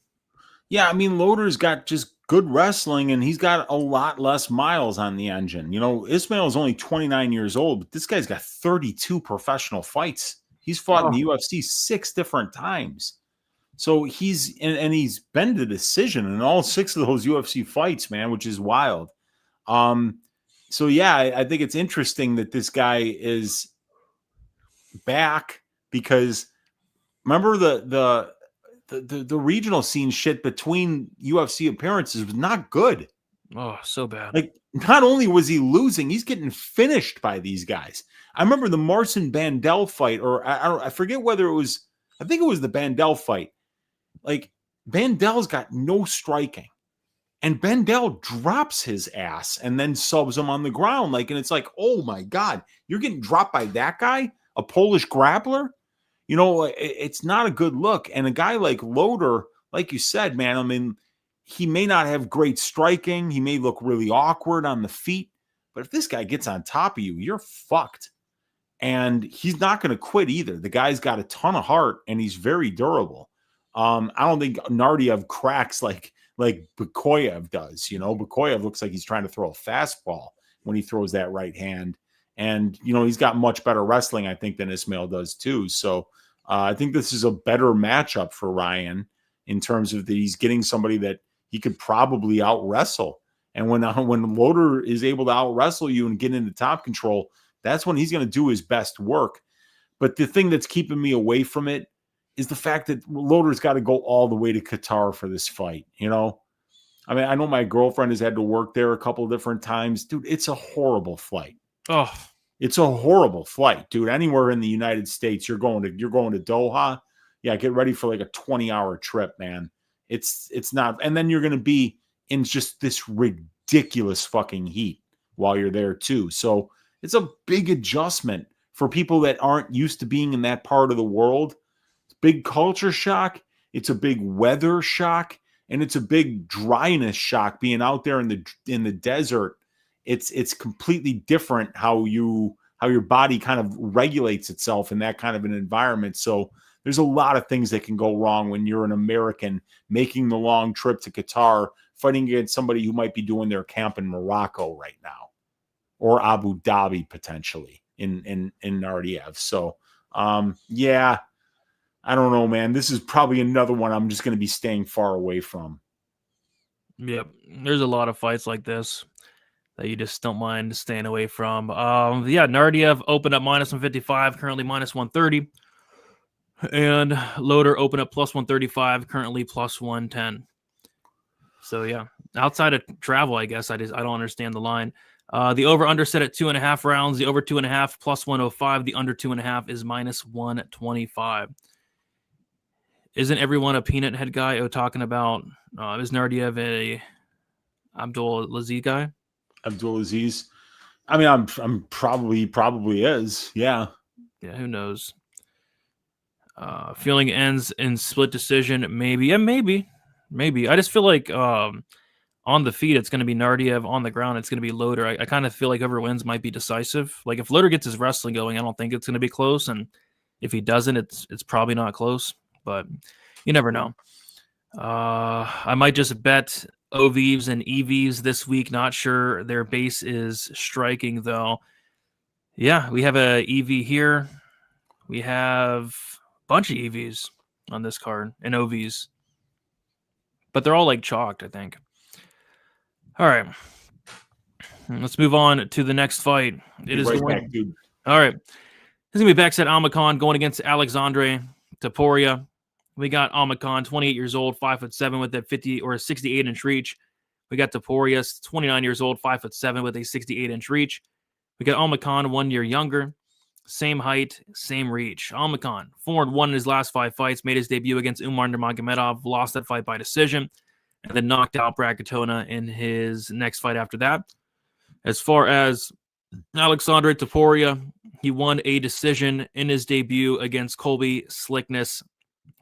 So, yeah, I don't know. The line kind of surprised me because I felt like Topuria would, absolutely be the favorite. I mean, this guy's last name is Topuria. A lot of hype on Alexandre Topuria.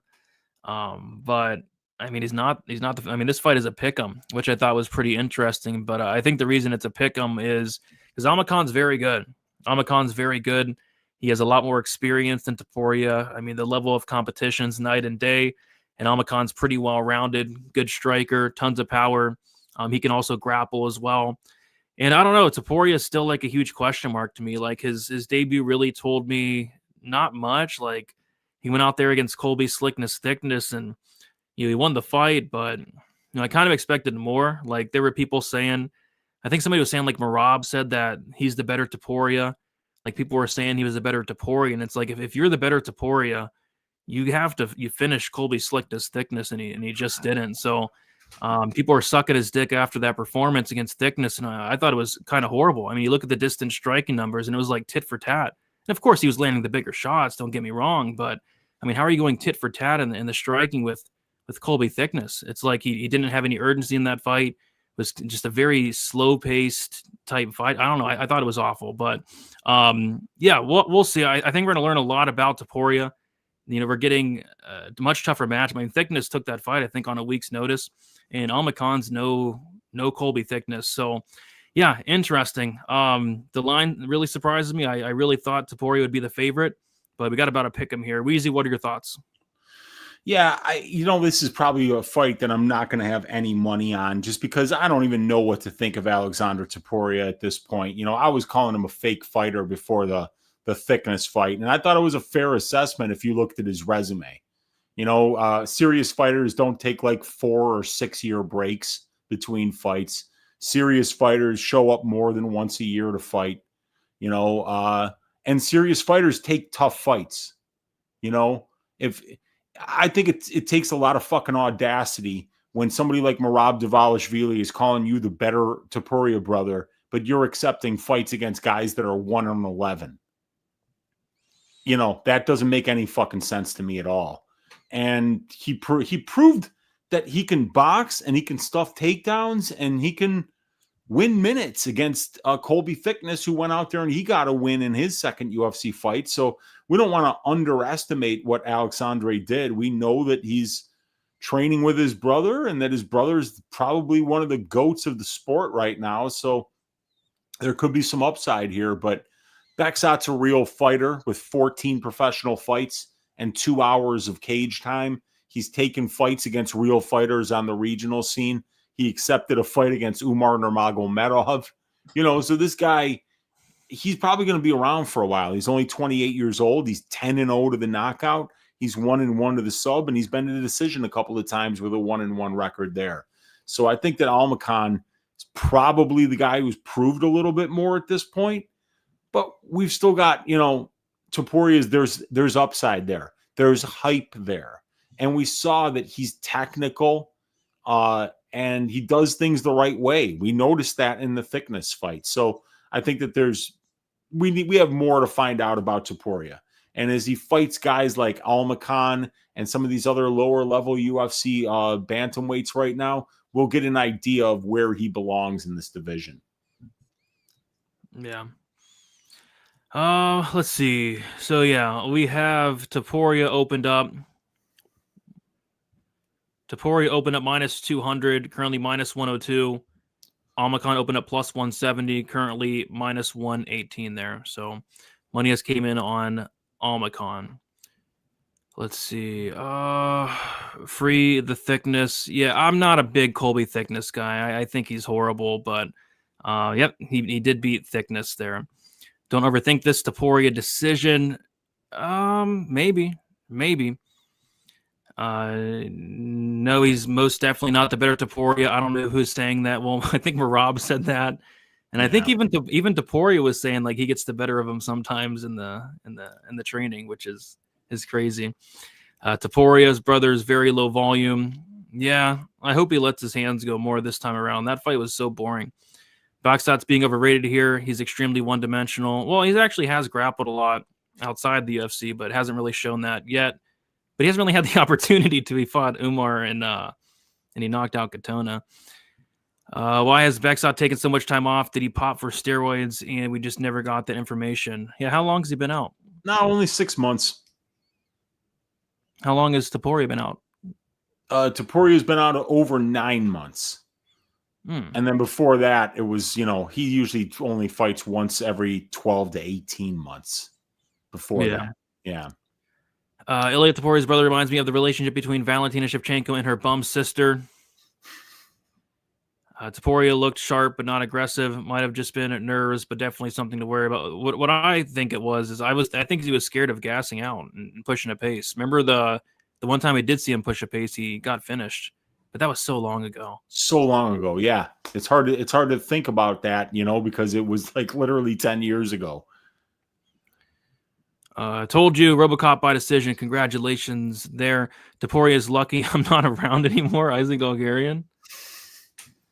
Vexit has good grappling. Yeah, he does offensively, he does, but defensively, he can't be taken down. Just with short notice against Umar, Topuria definitely does not have Umar grappling. No.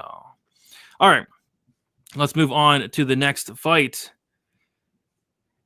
It is going to be Tagir Ulanbekov going against Kyoji Horiguchi. We got Ulanbekov, 34 years old, 5'7" with a 70-inch reach. Horiguchi, 35 years old, 5'5" with a 66-inch reach. We got Ulanbekov 1 year younger, 2-inch height advantage, and a 4-inch reach advantage. Ulanbekov 4-1 in his last 5 fights. Decision loss against Tim Elliott. Submission win against Nate Maness. Submission win against Cody Durden. Decision win against Clayton Carpenter. And then a decision win against Azat Maksum. As far as Horiguchi, 4-0-1, no contest in his last 5 fights. He had a pretty long stint in the UFC. I think like 8 or 9 fights back in like 2014, 15, 16, around there. And then he's finally coming back. Like, 9 years later, we're seeing Horiguchi come back. But, he is 35 years old at this point. He has, I believe, over 40 fights at this point as well.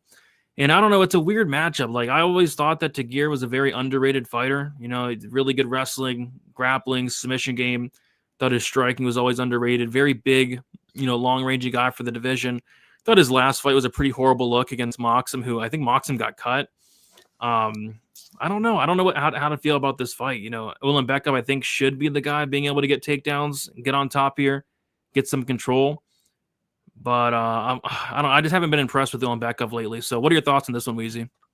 Yeah, no real thoughts on this one. Whenever these guys are coming from the other, like PFL or Bellator or something, where you think that it's around the same level, but you're never really sure, because they've got a much...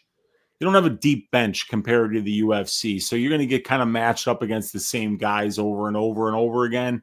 And you don't know if those guys are UFC level or not, And Kyoji's he's a 35-year-old flyweight at this point with 40 professional fights and over 400 minutes of cage time. So I don't know what to think of this guy, because I'm going to go back and watch these recent fights and stuff and kind of see what I can glean from those fights. But the bottom line is like, I know that Sergio Pettis is a good regional scene fighter, but I don't know where he fits in the UFC.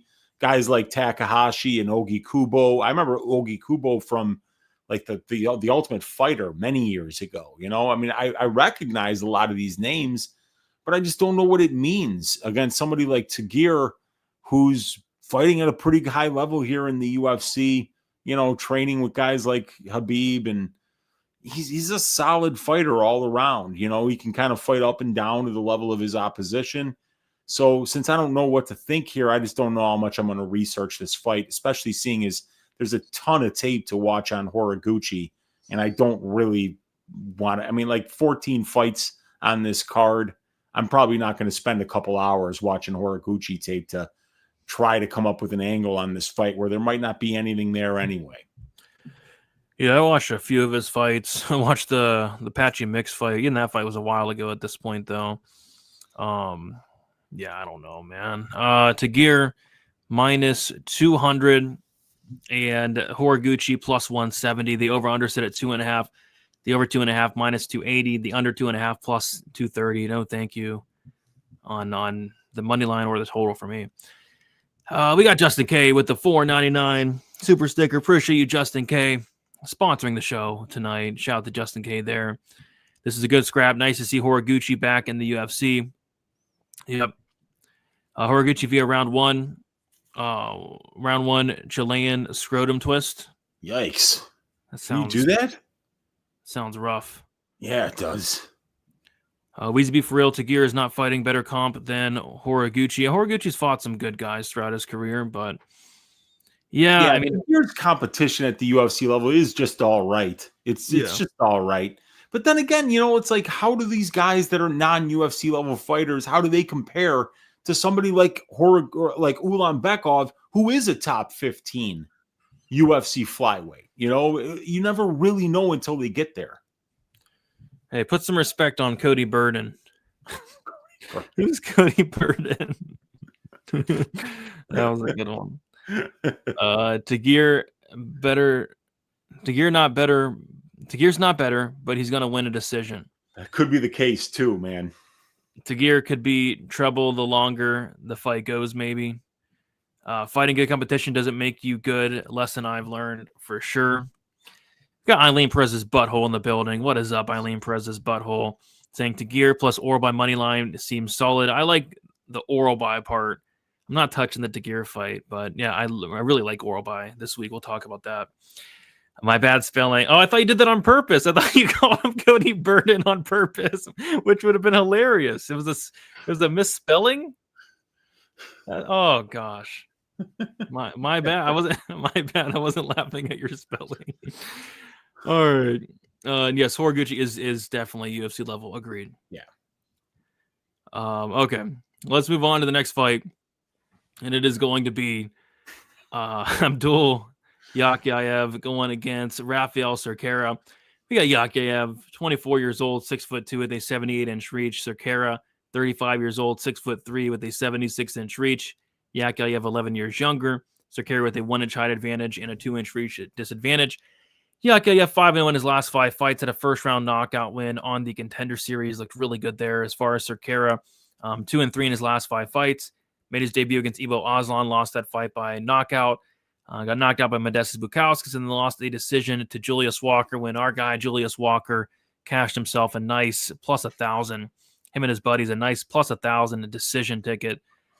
Shout out Julius Walker.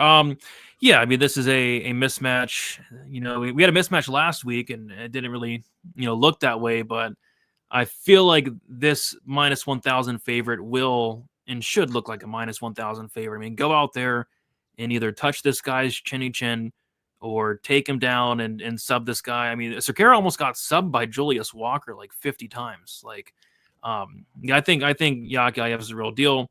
I think he should go out there and, I mean, you're not going to get an easier fight than Rafael Cerqueira. So Yakyayev any way he wants. What are your thoughts on this fight? Going to be a rough night for Rafael Cerqueira is what I'm thinking. I watched the tape, I think the most 5 or 6 recent fights on Yakyayev doesn't take long, other than the Kovalenko fight. And yeah, he looks great, man. He looks great. He's got power on the feet. He looks pretty smooth and athletic, and he's got excellent wrestling and a very good ground game. He's 3-0 to the knockout. He's 3-0 to the submission. He's 1-0 to the decision.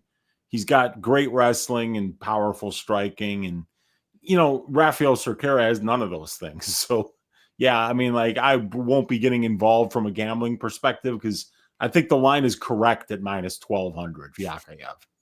Yeah. I mean, it should be as long as when the fight starts, he's not faced the other direction like that idiot Susarkayev. Wipe that smile off your face, Susarkayev. What the fuck are you smiling for? What is so fucking funny about taking Eric McConaughey 2.5 rounds? Is that funny? It's not funny to me. I mean, dude, he's got the confidence of an undefeated fighter. But That's it. But he lost a round to McConaughey. He lost a round. Yeah. Yeah. I mean, he's just never been humbled before. And he's probably going to continue fighting like that until somebody just goes there and runs through him. And then maybe somebody will tell him, hey, these are the best fighters in the world. Quit acting like a cocky prick and go out there and fucking handle business. Yeah. I mean, I don't know, but yeah, should be Yakayev here minus 1200. Shakira plus 750. The under 1.5 rounds minus 250. Let's see. What is the decision prop for Yakayev? Does his buddies like yachts and steak? I don't know, man. He's in Turkey, dude. He's in Turkey. What are they like over there? Fuck if I know. They like kicking the Greeks' asses every couple hundred years. That's what I know. That, man. It's like they went and like invaded Cyprus back in 1974. Just they asked them why, Brady, and they said, "Well, we thought we could take it." Like, what?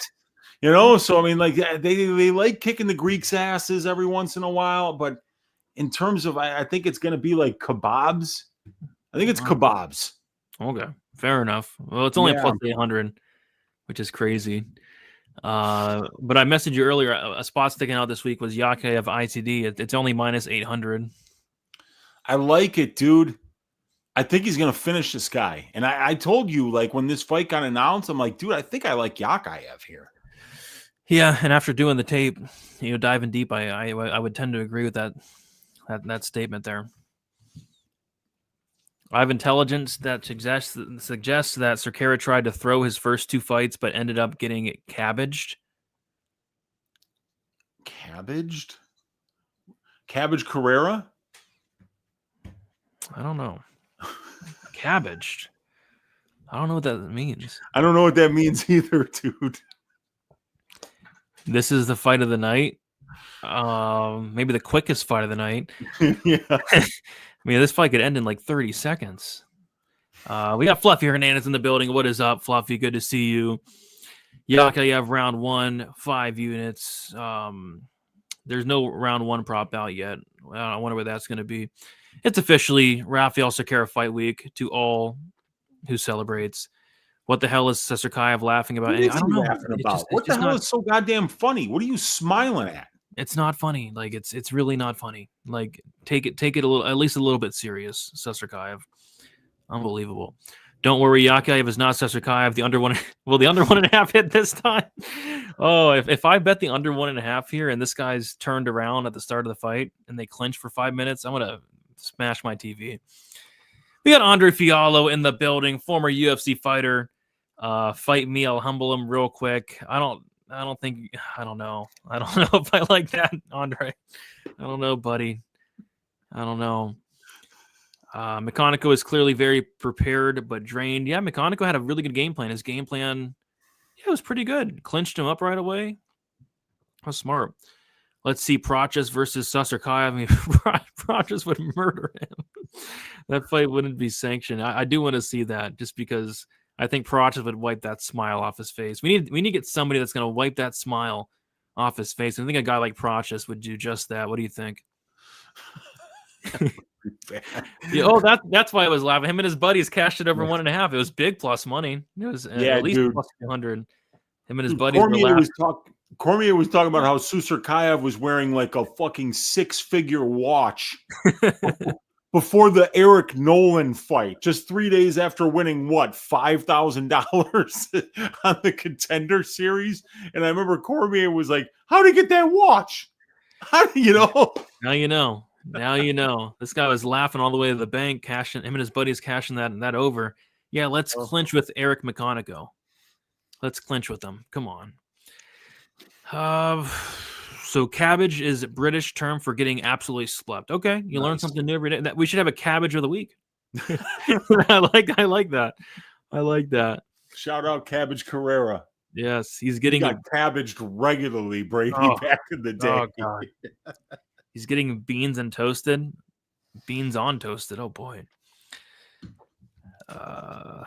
He has that cockiness. They're always smirking. Yeah, wipe that smirk off your face, Susser. I couldn't believe that. Susser Kai versus Kyle Dawkins would be a good test. That'd be fun. It'd be a fun fight. He might still be smiling like Leon did when he got knocked out by Prochas. Yeah. Leon and me made the same smile. I cashed a Prochas ITD bet, and I don't know why he was smiling, but he was nonetheless. All right. Love that. Let's move on to the next fight. It is going to be Bogdan Grad going against Luke Riley. We got Grad, 30 years old, 5'8" with a 70-inch reach. Luke Riley, 26 years old, 5'9". We got Riley 4 years younger, 1-inch height advantage. Grad is 4-1 in his last 5 fights. He made his debut against Lucas Alexander, won that fight by knockout, lost the decision to Muhammad Naimov.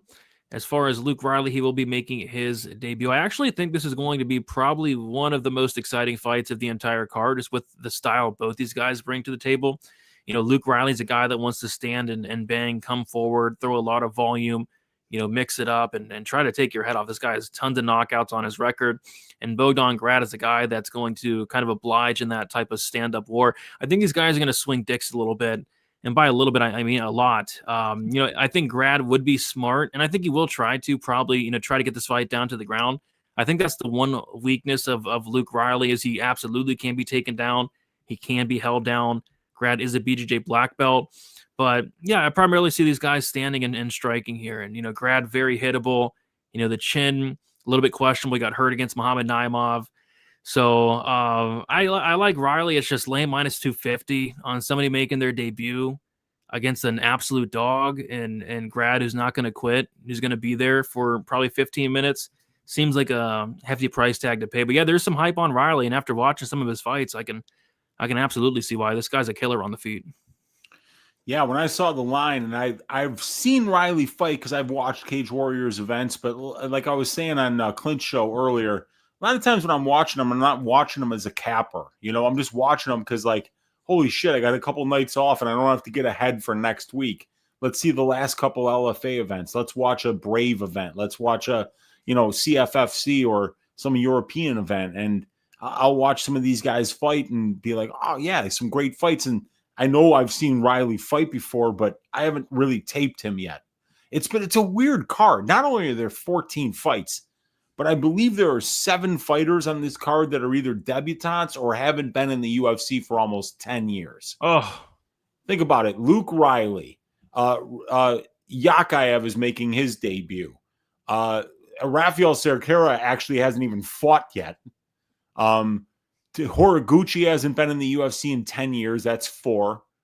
You know, Shamrock 5, Izagak Maiev 6, Freeman 7, Bulow 8. oh, there's a lot of new names on this card. So yeah, I haven't been able to watch the tape on Riley yet. So I'm afraid that I'm not going to have much to add here because we know what we know about Grad. He's gonna go out there and stay in your face and force an absolute scrap. So it should be a really fun fight because what I can tell from the wiki capping on Riley is that there's definitely some hype on him when I look at the betting lines that he's been priced at. And he's performing very well. So I'm looking forward to this fight, but I need to do a lot more research, Brady, before I start opening my mouth. So Riley opened up minus 150. He's currently minus 250. Bogdan Grad opened up plus 130, currently plus 210. The over-under set at 1.5. The over 1.5 minus 200. The under 1.5 plus 174. I thought the fight as it goes kind of interesting, but it could also be one of those fights where it's like, how did one of these guys not get finished? Like Grad got wobbled 50 times type thing. But yeah, I kind of think this fight does finish. Morales versus Gaudier would be a movie. That would be a phenomenal fight. Leon was smiling because he didn't have to watch the co-main or main. Agreed. I wish I didn't watch either one of those fights. Bogdan Grad via having way more testosterone. There you go. Grad went wrestle heavy against Naimov. Riley has absolutely no takedown. Yeah, the takedown events is very bad. Very bad. So there will be milked cabbages or piped cabbages. Probably piped cabbages, I would say. Hard to trust Cage. Yeah, I mean, Cage Warriors, they're so hit or miss, but mostly miss. Because these Cage Warriors guys. We had a couple good ones, like Leroy Duncan's coming around, right? But yeah. McGregor. Yeah, there's a couple misses or a lot of misses. 3 units on Grad. Riley can't wrestle at all. Grad is an absolute dog. Yep, he's a dog, and he would be very wise to use that wrestling. All right, let's keep moving on to the next fight. It is going to be Sergey Spivak, going against the very handsome Shamil Gaziev. We got Sergey Spivak. I believe he had typo here. He's not 30 years old. You're missing 2 zeros. Listed. Yeah, he's listed at 30. You know, I can only give what UFC stats gives me. Okay, he's 3,000 years old, not 30. So just want to add some context. So he's 3,000 years old. He's a vampire. He's 6'3" with a 78-inch reach. As far as Gaziv, he's a lot younger. He's 35 years old, 6'4" with a 78-inch reach. So in my opinion, this is by far the hardest fight to call on the card. And why is it a hard fight to call? Well, Sergey Spivak is the most inconsistent fighter in UFC history. This guy Spivak, sometimes he shows up, man, and it's like, holy crap, Sergey Spivak looks like a future champion. This guy Spivak's gonna be champion one day. And it's like, sometimes he shows up and it's like, this guy's a bum. Get this bum out of the UFC. It's like, there's no in between with Sergey. He's either a future champion or a bum that needs to get cut.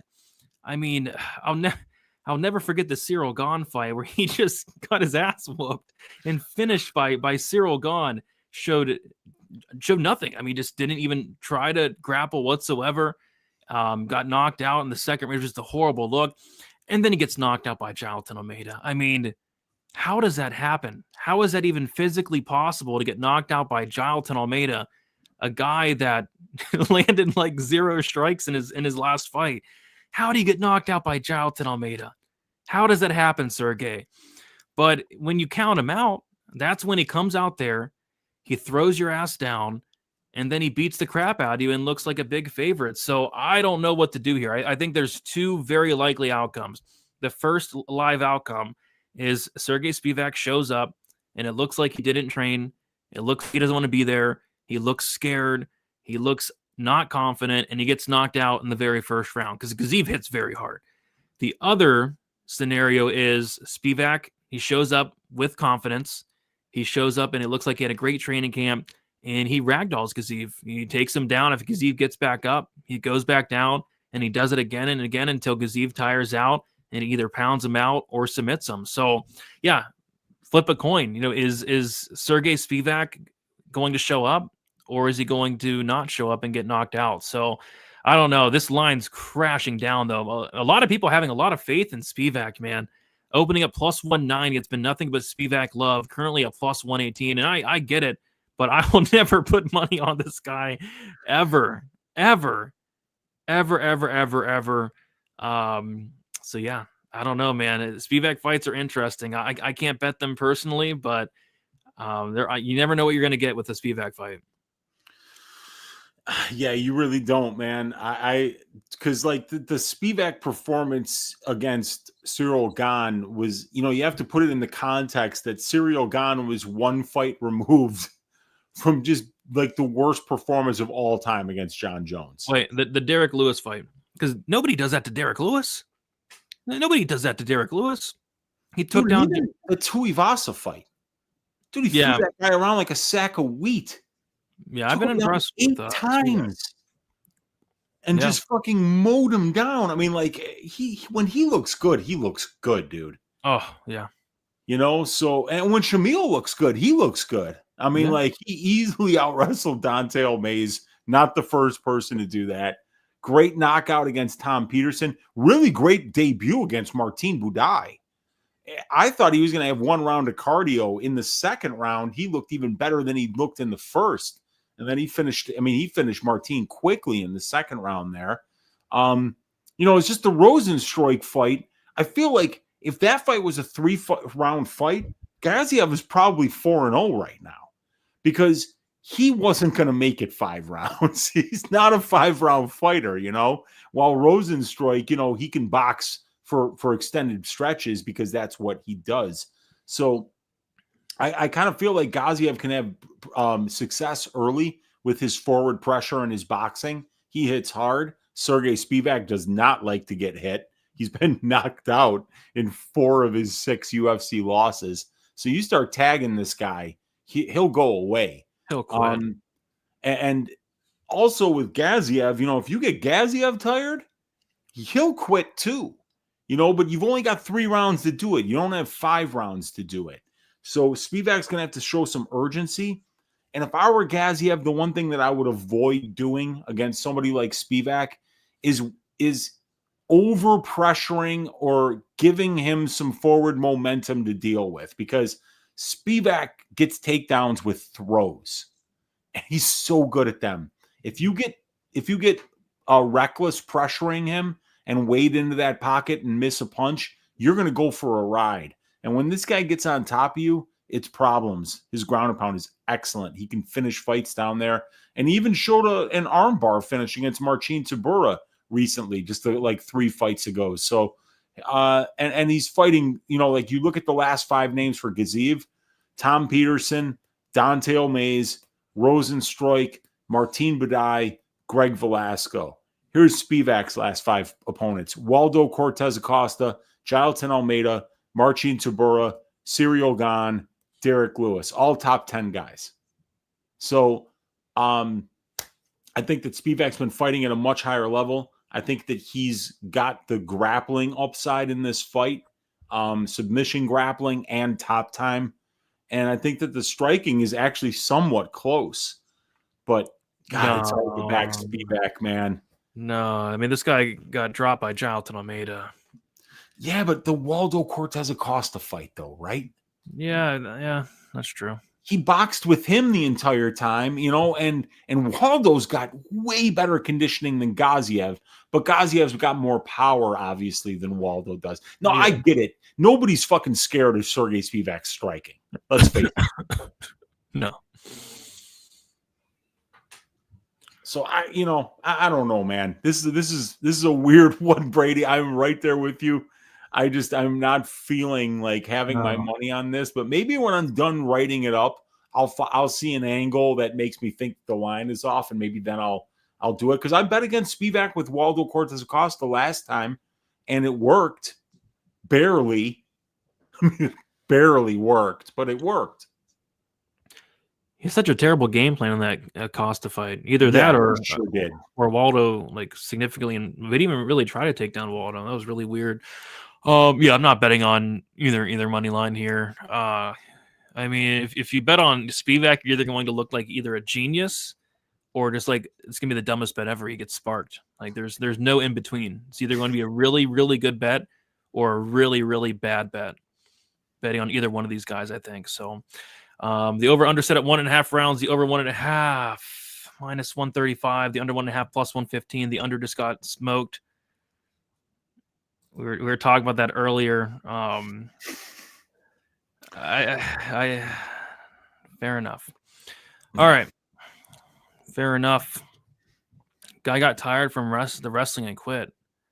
Who got tired from wrestling and quit? It could have been Gaziev that he's talking about. Yeah. Count Spivak, let's go. You have no clue which Spivak will be in the ring. Yeah, you never know. Yeah. Because he withdrew from the Spivak fight twice. I don't know if we'll even see this fight. Wow, I didn't know that. I thought there was once, but they were definitely scheduled to fight before. Wow. If the uncircumcised version of Nosferatu shows up, he runs through Gazi. Okay. Spivak is teaching gi jiu-jitsu classes now and just switched training camps. So maybe he's focused on other things. Isn't it gi? Yeah. So that's not good. Maybe he's focusing on other things. You never know. Yeah, Nosferatu. Shamil Big Meal Gaziv is going to pipe Spivak the vampire and put him back in his coffin. I don't know. I think we're going to tell, before the fight even starts, we're going to tell whether or not Spivak's going to win or lose, because sometimes he just shows up and it's like, this guy didn't even train for the fight. Remember the Aspinall fight where he showed up? He just he looked awful in the Aspinall fight and got finished shortly after. He was on short notice for that fight, but he even said that he didn't train for the Gane fight. Yeah, the Gane fight as well. He looked really, really bad. Like he just didn't want to be there. And yeah, same thing. He's like, yeah, no, I didn't train. What? It's a 5-round main event. What do you mean you didn't train?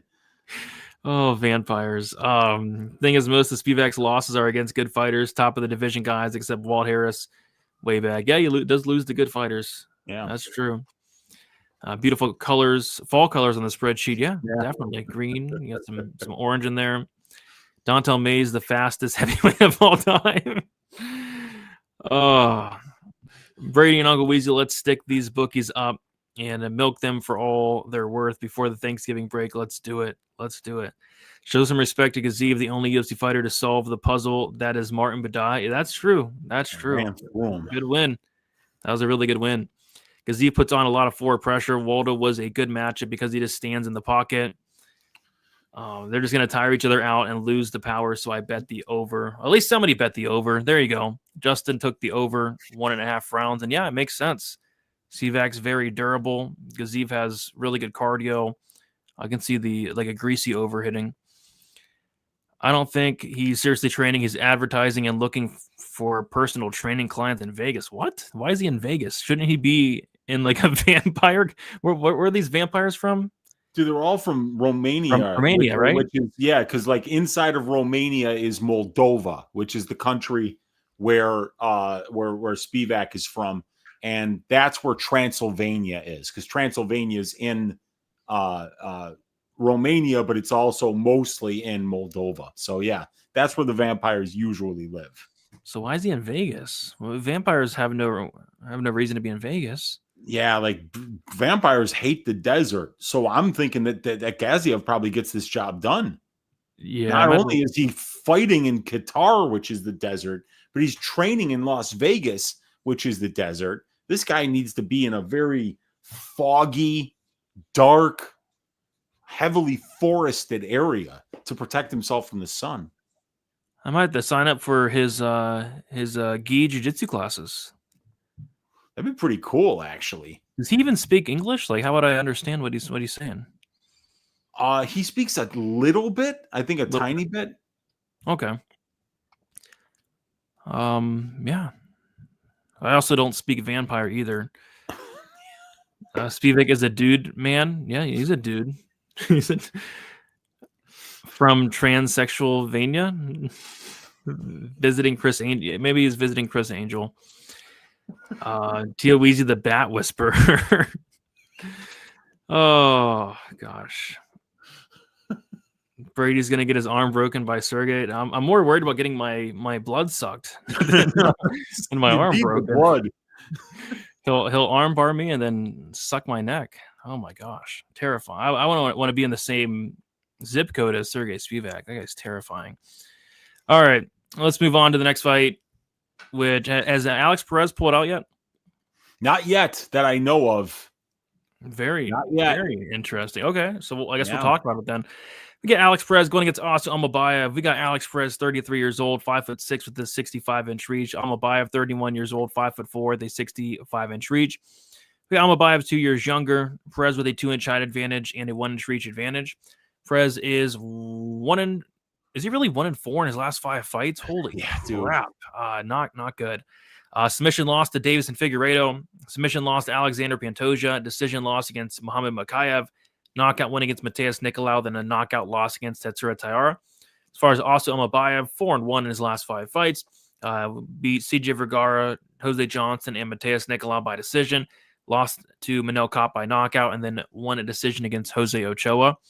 So yeah, I'm really worried about Alex Perez. I know he's only 33 years old, but this guy's been battling injuries for most of his career. And there was this one instance, I think last year, year and a half ago, where he finally started fighting like a lot more. I think he fought 3 times in the span of like a couple months. I'm like, what's going on, Alex Perez? It seemed like he started to finally take his career seriously, and then now he's back on a 1 year and 5 month layoff, coming off of that ACL injury against Tetsura Taira, and then getting injured once more a couple months ago when he was supposed to fight Steve Erceg, and now he's back. And I don't know, it's really tough to trust Alex Perez. It's really tough to kind of know where he's going to be at after having to battle back from an ACL injury, having to battle back from another injury. I'm not sure what the other injury was, but it's just not good. It's just not good. But in theory, Alex Perez could win this fight. Really good wrestling. He's going to obviously be the better striker. He does have a lot of power, and if he's able to stuff takedowns here, he can definitely win this fight. But man, if Almabayev gets him down, we've seen that Perez, he has good wrestling, but the grappling defense is very suspect. He's been finished by submission 5 times. He's been finished a lot in his career. He's getting older. Wouldn't surprise me if he showed up with not just a double knee. Did you see the Slava fight? Slava showed I up. missed that too, man. I fell asleep actually before the fight started, and It was missed like it. triple wrapped knee sleeve. It was like he had like 3 knee sleeves on top of each other. I mean, I wouldn't be surprised if Perez showed up like that with like 3 knee sleeves on the same knee. Wouldn't be surprised if Perez had to walk up the stairs to the octagon backwards. I mean, I'm just really worried about Alex Perez. So initially, I kind of was maybe thinking he could pull it off, but I don't know. There's just so much bad stuff surrounding him here. So got to go Almabayev, and I think Almabayev should get it done if this fight happens, though. Yeah, I mean, if it does happen, yeah, we'll see how good Almabayev's wrestling is, because it's going to have to be really good to get Alex Perez down and hold him down, because the guy, like even Muhammad Makayev, couldn't really get the wrestling game going against Alex Perez, and I think that's why Perez got that Tyra fight, was because after that long layoff between the Figueiredo and Pantoja fight, and then the next long layoff between the Pantoja and the Makayev fight, you saw him pull out of something like 9 fights over that stretch. And then he finally got healthy. He had a close fight against Makayev, lost that. Then he got the win over Nicolau, and then he got the main event slot against Tatsuro Taira, and then he had his ACL blown out in that fight by Tatsuro Taira's Bushido backpack submission. So he rehabs the torn ACL, which is just another challenge in his injury-riddled career. He signs on to fight. Let me look here. He signs on to fight Steve Urseg in August of this year and pulls out of that fight with an injury. I heard hand, but I'm not 100% sure on that. And now here we are a couple months after that scheduled bout, almost 3 months later, and he's fighting Esu Almabayev. So Perez has to make the long trip from California to Doha to fight somebody from Kazakhstan who's, from, at least a lot closer by than Alex is. And he's fighting a very dominant wrestler who, once he gets you down, keeps you there and could potentially finish you. So I think Almabayev by decision, but we've seen Perez finish so many times now that, you could see an under being a solid look here, even potentially an Almabayev inside the distance prop. But yeah, I think it's going to be Esu Almabayev. I think he's fighting at a really high level right now. And I think Perez has got a lot of question marks with all the injuries and long layoffs. Yeah, I was shocked to see the Almabayev sub prop at plus 600 because, like I said, Perez's wrestling is good, but his submission defense stinks. Like, he'll just give up the sub. Yeah, especially if he's hurt too, which he could be at some point in this fight. Yeah, so I thought that sub prop was a massive number. Let's see if it moved. Almabayev by sub. Oh, it's only plus 500 there. So yeah, plus 500. My bad. Perez is plus 170. Also, Almabayev is minus 200. The over is minus 190. The under 2.5 is plus 165. We'll see if the fight happens. But probably not. Probably not. Perez is a gatekeeper's gatekeeper, 57-15 UFC record among losses is nuts. That is nuts. That absolutely is nuts. I bet 5K on Abdul Rahman. Am I good? Minus 1,000, but it's like a free $500. I mean, he should win, but you never know. It was the double knee. So he had double knee sleeves and then double ankle sleeves. Oh. Coming out looking like Cowboy Bob Orton. It was surprised he didn't have a cast on the right arm that he was going to use to land strikes and pull a foreign object out of it. Yeah, Slava looks old, man. He looks so old. He's not 33, I'll tell you that. Unloaded the clip on Morales when I saw Brady with the knee sleeves. He had like the knee sleeves, then he had like leggings on. You see that? Mm-hmm. Like he had some type sort of leg. I don't think I've ever seen that. It's weird. Yeah, he had tights underneath the shorts that were longer than the shorts. You don't usually see that. Yeah, I don't think you see that too often. We got official saying didn't get to watch the fights the other night, but luckily I put 2,000 on Wellmaker by KO or decision against the guy that was on 2 days' notice. So either way, he won. I should be good. He should be good. I think Wellmaker probably should get the job done against the guy on 2 days' notice. Absolutely. Yeah. Dang, I never get to catch these live. I've always watched after the fact. Love the takes, boys. Appreciate you, Slim Picks. Thank you for stopping by, my guy. Yeah, Eileen President's Butthole saying Austin money line seems like it should be wider. Available at -188 on Bet365 right now. I kind of figured like Perez would have some popularity. Like in theory, he could stuff the takedowns. He's the better striker, but I just hate the fact that this layoff, these injuries. Not sure if he's taking his career seriously. I don't know. I like Asu. All right, let's move on to the next fight. It is going to be Jack Hermansson versus everyone's favorite, my titty back Oral Boy. We got Jack Hermansson, 37 years old, 6'1" with a 77-inch reach. My titty back. He is 27 years old, 5'10" with a 74.5-inch reach. My titty back is 10 years younger. Hermansson's going to have a 3-inch height advantage and a 2.5-inch reach advantage. Hermansson is 2-3 in his last 5 fights. Decision loss against Sean Strickland. Decision win against Chris Curtis. Knockout loss to Roman Dolidze. Decision win against Joe Pyfer. And then a knockout loss against Gregory Rodriguez. As far as my titty back Oral Boy, he is 4-1 in his last 5 fights. Made his debut against Uros Medic. Won that fight by submission.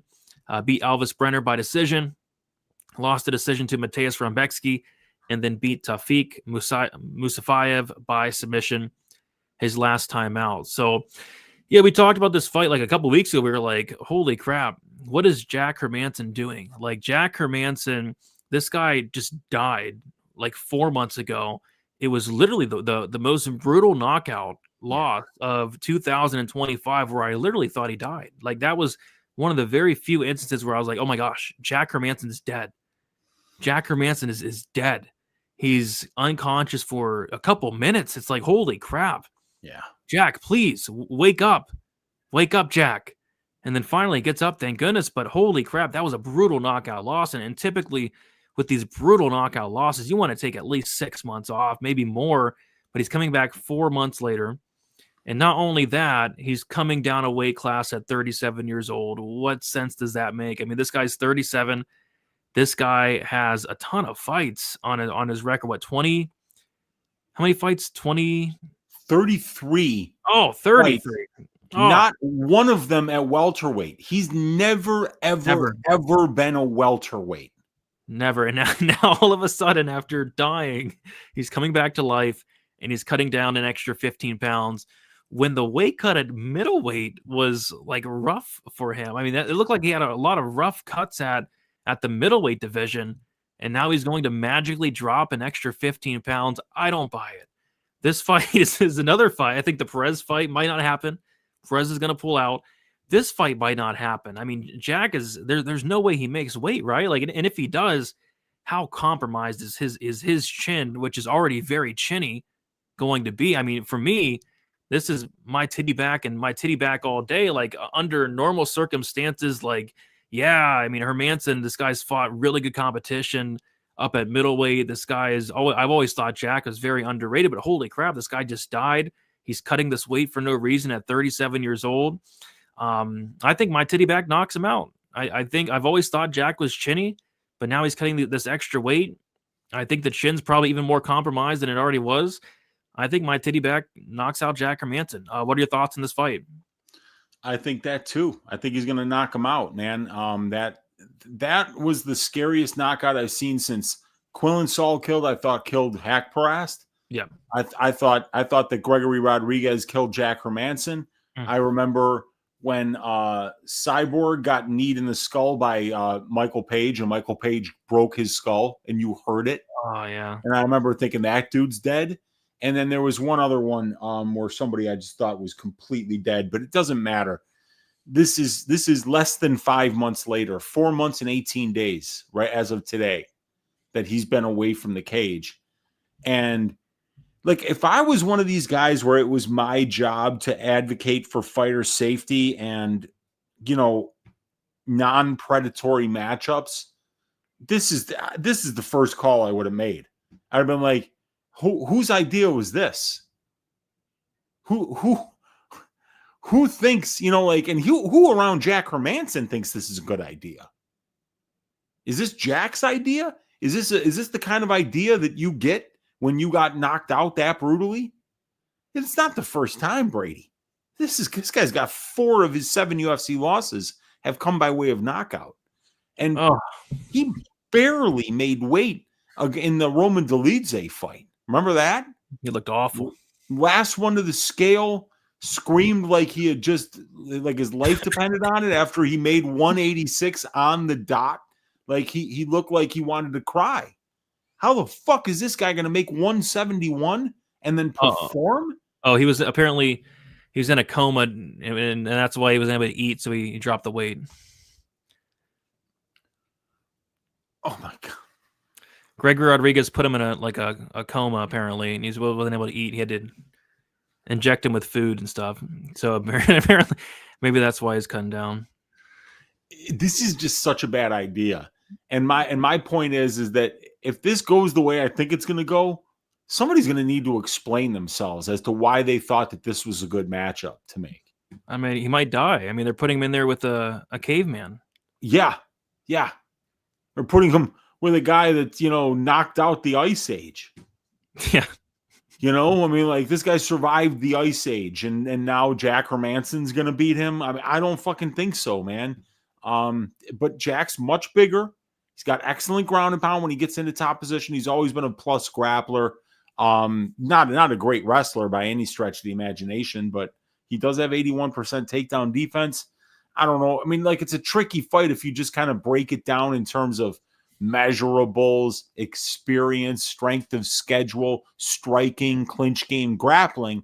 But outside of all of that stuff that happens inside the cage, you got a 37-and-a-half-year-old man coming off one of the most brutal KOs who's now cutting an additional 15 pounds when he had trouble making 186. This is not going to end well, Brady. I don't think it will either. My titty back opened up minus 210, currently minus 240. Jack Hermansson opened up plus 180, currently plus 205. The over-under set at 2.5. Kind of surprised that the under 2.5 is plus money, plus 145. The over 2.5 is minus 165. And I do like that titty back KO, which is plus 275 if this fight even happens, but probably doesn't happen. We got Sacha saying, yo, I just joined, and I would have liked to say I'm furious Haddon pulled out because I would have made generational wealth off of Haddon. Maybe we'll see that fight in the future, the Haddon Wellmaker fight. My titty bag. That's how it's pronounced, right? My titty bag. I call him Mikey. Mikey. Yeah, Mikey Oralby. Mikey, or I like that. It's I like my so titty much bag. easier. I mean, what the hell kind of a name is Mick Tebek anyway? I mean, I know he was born in the Ice Age, but even for the Ice Age, that's an odd name. Yeah. We got the Parlay MMA in the building. What is up? He says, what's up, boys? Good luck this weekend. Good luck to you as well. Did Vieira wake up yet? No, I don't believe he woke up yet. Did Jekka Sergi wake up yet? I don't think he did. Oh, gosh. Yeah, I thought Marc-Andre Barrio killed Bruno Silva as well. Oh, that's right. Yeah, that was nasty. I forgot about that one. That was bad. Yeah. Jack obviously knows he only has a couple fights left, and EU getting expensive AF. I think Jack's team made a great decision. Hate the game, not the player, Wheezy. Oh, Fialho. Been a rough few years for Andre Fialho. Yeah, it certainly has. It certainly has. It sounds like we should be max betting oral buy inside the distance. Yeah, we'll see. I kind of want to see what Jack looks like on the scale. If he looks like total shit, then maybe. I mean, oral buy ITD is plus 155. Yeah, under's big plus money. I don't get it. Yeah, and the Ice Age it's tough, man. I mean, it's cold and everything's ice and over. It's tough to live in those circumstances, and he survived it. Yeah. Came a long way from unfrozen Ice Age survivor to UFC. He was born before vowels were invented. Yeah. That's funny. Barbosa's beatdown of Hooker was worse than any normal KO I've seen. That was a beatdown. I'm surprised that Hooker actually was able to come back from that. That was hard to watch. Arnold Allen, too. Yeah. Michael Chandler. Hooker's taken some beatings, man. And he's still coming back, man. He's still coming back. All right. Let's keep moving on to the next fight. It is going to be Volkan Uzdemir going against Alonzo Menifield. We got Uzdemir, 36 years old, 6'2" with a 75-inch reach. Menifield, 38 years old, 6 foot with a 76-inch reach. We got Uzdemir 2 years younger, 2-inch height advantage, and a 1-inch reach disadvantage. Uzdemir is 3-2 in his last 5 fights. Decision win against Paul Craig. Decision loss against Nikita Krylov. Submission win against Bogdan Guskov. Knockout win against Johnny Walker. Then a decision loss to Carlos Ulberg. As far as Menifield, he is 3-2 in his last 5 fights. A decision win against Dustin Jacoby. Knockout loss to Carlos Ulberg. Knockout loss to Ozmat Mirzakhanov. Decision win against Julius Walker. And a decision win against Umar Sy. Believe it or not, I know this fight's on the main card, but this is the fight I'm least looking forward to. Like, I just see it being just a boring 15-minute fight that goes the distance. I mean, Volkan Oezdemir, no time. I'm going to call him father time because he's looking old in there. I'll never forget that Paul Craig fight, which was 3 years ago. Just looked like he was fighting underwater. Just a horrible performance. Like, that was 3 years ago at this point. Now he's 36, and Menifield's like 2 years older. It's like, how the heck is Menifield 38 years old? Like, what sense does that make? Menifield does not look like he's 38. So, I don't know. I think this fight should finish, right? But it probably goes the distance. And I just kind of want nothing to do with it. What are your... And I'm kind of surprised. The over is plus 105. The under is minus 125. That's kind of interesting. But Weezy, what are your thoughts on this fight here? Is that a 1.5 or 2.5? 2.5. Yeah, I mean, I think either one of these guys might be able to find a finish here, but yeah, I feel like the line's a little bit wide. Volkan has definitely faced the better brand of competition up at the UFC level. You look at those last names compared to Menifield, it's a little bit better. But you know, like that the line is wide. We've never seen Volkan as this big of a favorite ever in the UFC, and I think that's wild. Against a guy in Menifield who's 10-5 at the UFC, that now at 36 years of age, coming off the performances that we've seen from Volkan recently, that this is the guy that we're going to make a minus 225 favorite here against a guy in Menifield, you know, who's cashing as an underdog against guys like Jacoby and Umar Sy. Yeah, it's just odd to see the line this wide for this fight because I think these guys are very well matched.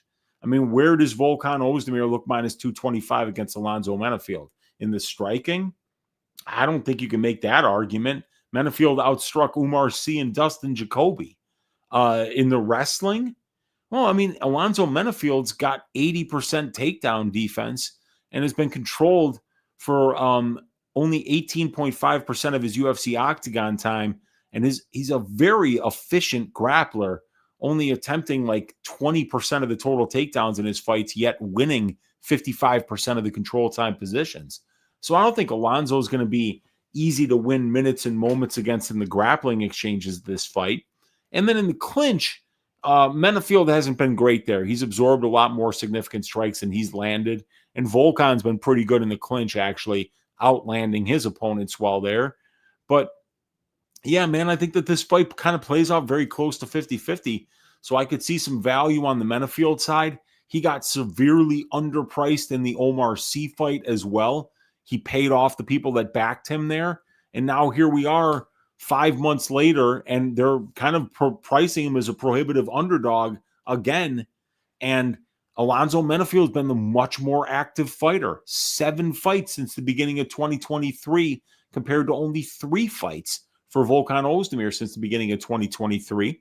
And, Menifield, I think he's got more power on the feet too. You could take a look at these guys and be like, yeah, Menifield probably cracks a little bit harder. He's 2 years older, but black don't crack, compared to Oezdemir, who's Turkish. Those guys don't age as well. So I think that maybe Menifield's the side here, man. Maybe Menifield by decision. Oezdemir has usually been a fairly durable guy. But I think that the line is too wide, dude. Yeah, maybe, man. Oezdemir opened up minus 175, currently minus 230. Menifield opened up plus 150, currently plus 195. Yeah, I don't like it. I don't like this fight. Y'all on some Stone Name Theory #1 bullshit? Volkan by KO or Alonzo by decision. So Volkan KO is a horrible number. I looked at it too. It's terrible. Plus 140. And the Minifield by decision is plus 375. Volkan is going to KO Minifield. Yeah, I could see it. But I don't think I could ever bet a Volkan KO prop after the Paul Craig fight. I mean, I couldn't believe what I was watching. Minifield would get chinned. Also, Volkan beat Olberg on my card. It was a very close fight. Volkan is a much cleaner striker here, and I don't really see Minifield getting takedowns. I think the odds are based on how both guys looked against Olberg. And if the odds are based on that, I mean, Uzdemir would be minus 10,000. I don't know what Minifield was doing there. I like no time still. Volkan easy win. Minifield getting one of those up against the cage, okay, with his feet bent. Oh, he's going to get his KO up against the cage. Minifield looks like it. Both guys look like they fight in slow motion. It's crazy. Uzdemir's going to kill him. Line's too wide. You're too wide. Glengarry, Glenn Ross. Uzdemir knocked out Johnny Walker, and the line thinks he's a KO artist. I mean, he kind of has some power, but I don't know, man. KO Johnny Walker. Who was his last knockout before that? I can't even remember. So probably so long ago. Yeah, I forget. I think he dropped Guskov and then finished him with a rear naked choke. But yeah, I mean, like the guy was knocking people out when he got here. You know, Alir Latifi like 6-7 years ago, I think. Wow, that's a long time. Yeah. Oh gosh, he didn't KO anyone before since. Yeah, it's crazy, man. The Guskov, it is aging very well. You know, Guskov is not a complete fraud like I initially thought. Guskov is good, man. Guskov's going to go all the way to a title, apparently. He keeps on winning. Oh, who does Guskov face next month at UFC 323? Oh, it's Jan Blachowicz. Can you imagine if he beats Jan Blachowicz? I'm still gonna fucking not believe it, you know, because like I'll just be like, yeah, Jan Blachowicz is 43. Just give me. I mean, like, dude, Volkan ran through Guskov, and you know, I just don't hold Volkan in that high of esteem. You know, I just feel like Guskov has got some lucky matchups against some bums like Brian Spann and Zach Pauga. You know, some guys that aren't going to necessarily give you a lot of problems or fight to their, you know, like he got absolutely drowned by Spann in the first round. Like, you remember that? Yeah. And then Spann didn't shoot any more takedowns and got knocked out in the second. I mean, not everybody's that stupid, you know? So, yeah, we'll see how it goes. But it's definitely a win that's aging well because Guskov hasn't lost since that one. It's gonna be hilarious when he beats Jan Blachowicz, former champion. It's gonna be hilarious. Oh gosh! All right, you're gonna get a call from me and be like, "How does he keep doing it?" I can't wait. All right, let's get into the main event. Before we do so, we're looking for a sponsor. We're looking for a sponsor. Hit us up and sponsor the show. You know, I don't care what your product is, what your service is. Hit us up. And I don't care if it's an OnlyFans, condom brand, Fleshlight, WikiFee. I don't care if you're Eileen Perez. We'll promote your OnlyFans. We'll promote who else has that OnlyFans? Alice Ardeline. I mean, I don't really think she needs our promotion. She's doing very well. She has 1 million followers on TikTok. But yeah, we'll promote you, Alice Ardeline. I think Valentina has an OnlyFans. We can promote that. It's endless. Like any sponsor, we'll take anything we can get at this point. Absolutely. Help us out. You know, help out your stat diggers by sponsoring our show. Yeah, absolutely. I hope so. Oh, I hope so. I'll have to hit up Eileen and ask her what's up, man. All right. Co-main event. We got Ian Gary versus Bilal Muhammad. We got Ian Gary, 28 years old, 6'3" with a 74-inch reach. Bilal Muhammad, 37 years old, 5'11" with a 72-inch reach. We got Gary, who is 9 years younger, 4-inch height advantage and a 2-inch reach advantage. Bilal Muhammad is 4-1 in his last 5 fights. Decision win against Vicente Luque. Knockout win against Sean Brady. Decision win against Gilbert Burns. Decision win against Leon Edwards. And then a decision loss to Jack Della Maddalena, where he tested his Canelo hands. As far as Ian Gary, he is 4-1 in his last 5 fights. decision win against Neil Magny, decision win against Jeff Neal, a decision win against Michael Page, decision loss to Shavkat Rachmanov, and a decision win against Carlos Praches. So yeah, I'm done with Muhammad. I mean, he went out there on fight week against Jack Della Maddalena, and he was said, "Hey, I'm gonna test my Canelo hands," and I was like, "There's no possible way you're gonna do that, Bilal. You know, you're bullshitting, Bilal. There's no way." And then I hear some rumblings that, hey, and that might actually be the game plan. And I'm like, no, there's no way he's gonna test his Canelo hand. No, I mean that would make no sense. I mean, Jack Della is gonna take him down by Gilbert Burns, Basil Hafez, Angelusa. I can go on and on. And then he tests his Canelo hands for like the first 3 rounds of the fight and loses to Jack Della Maddalena. And it's like, I can never trust you again. Like, why would you do that? And then I'm on Twitter today and I see a tweet. And Bilal's talking about how he's going to go out there and knock out Ian Gary. I mean, is Bilal Muhammad, is he the R word? I don't know if you can say the R word on YouTube. Is he the R word? RETARDED? I don't know if you can say. I don't want to get demonetized. Is he that? Because why are you doing that, Bilal? Why are you testing your Canelo hands against Jack Della? Why are you saying you're going to knock out Ian Gary? No, you're not, Bilal. So I'm done with Bilal Muhammad. I hate this guy. I truly and I liked him. I know people give him crap. People hate this guy, call him boring. I actually stuck up for Bilal multiple times. But I think he's an idiot. I think Bilal Muhammad's a complete idiot. So yeah, I'm going Gary. I'm not betting Gary because if Muhammad does come in here with an optimal game plan, it's going to be a very close fight. But do I trust him to do that? Absolutely not. What are your thoughts on this fight?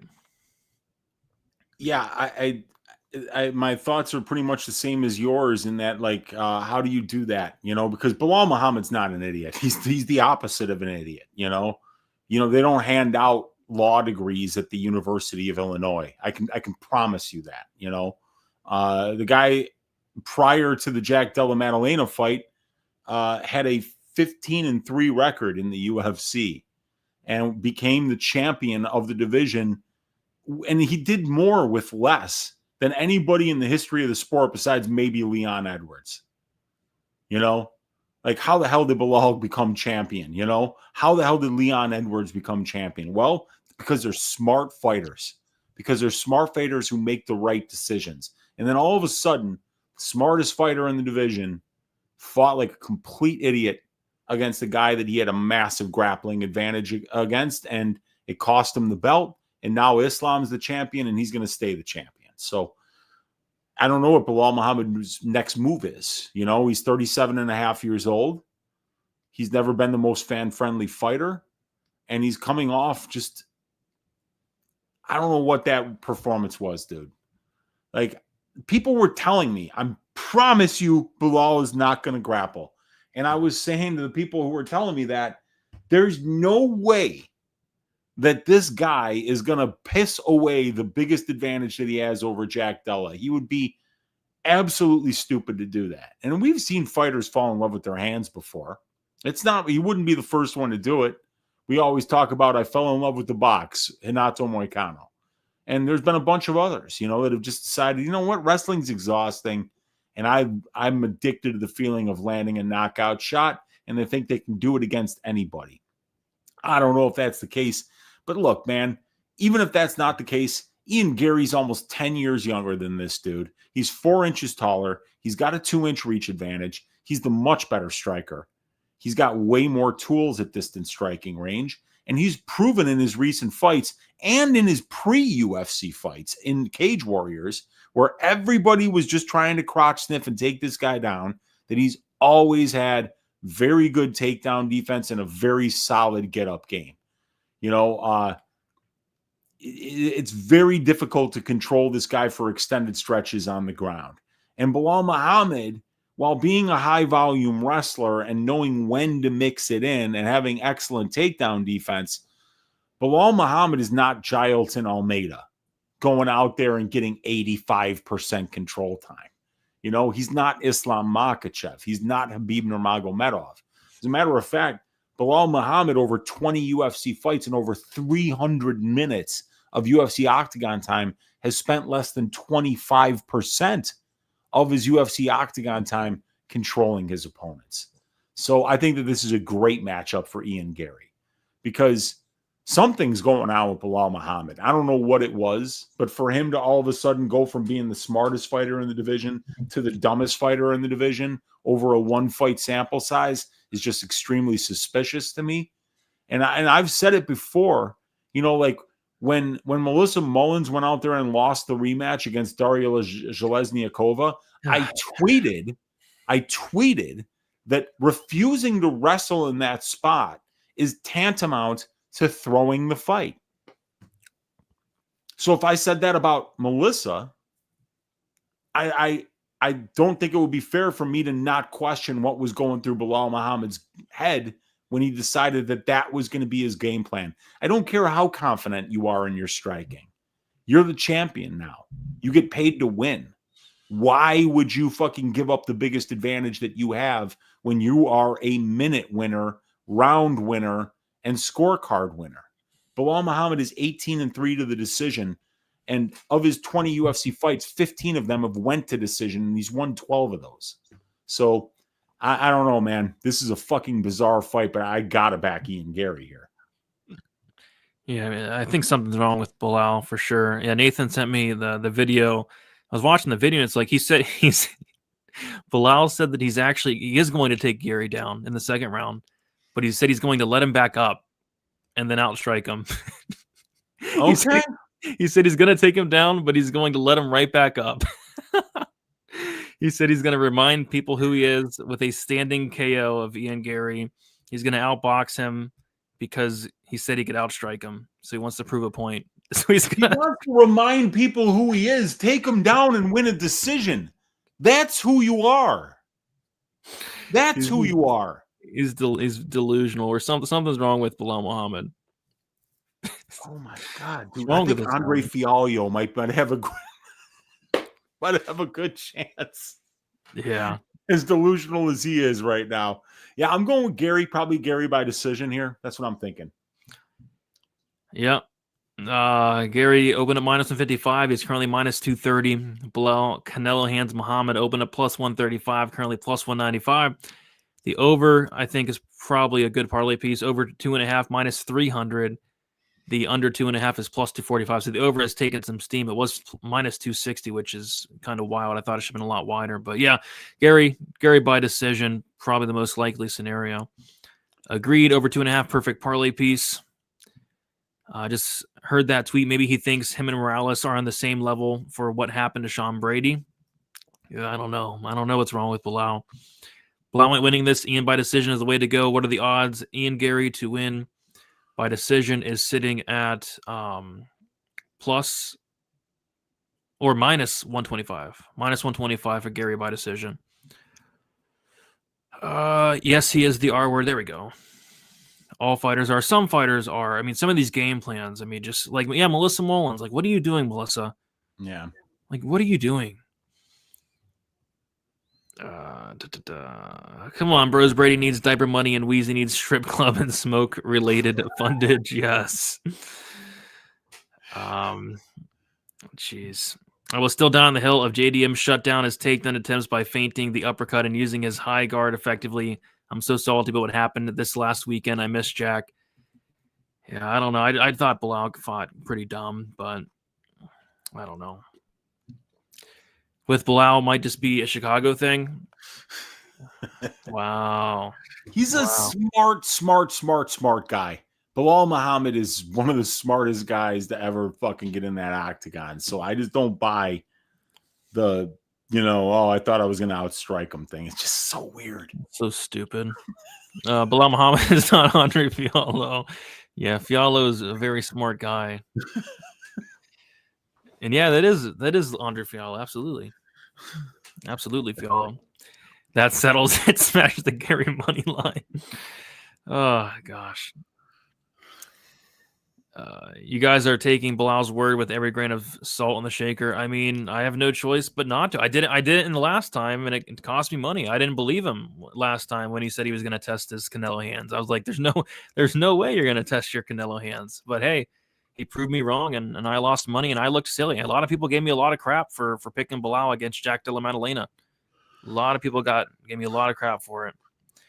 I don't hate Bilal plus 3.5. Yeah, I was telling Louisa that earlier. Like, if you like Bilal, the plus 3.5 is pretty good look. It was minus 110, but it is currently sitting at so it was minus 110, and it is currently sitting at minus 150. So it got touched up a little bit, which it should. I mean, minus 110 to win a round was kind of silly. Hey Brady, where are you checking these odds? Bovada has not released anything besides Moneyline. The only book that has stuff out is Bet Online, and it looks like DraftKings just now released some totals. So DraftKings has some. But Bet Online's always first to market. Yeah. Does Gary beat the Bilal that shows up against Leon? I mean, if the Bilal that showed up against like Leon, I mean, I think it's a very, very close fight. If that Bilal shows up, it's a very competitive fight. All right, let's move on to the main event. Before we do so, be sure to smash the like button for us. We got to get at least 100 likes. We're at 87 likes, so we're almost there.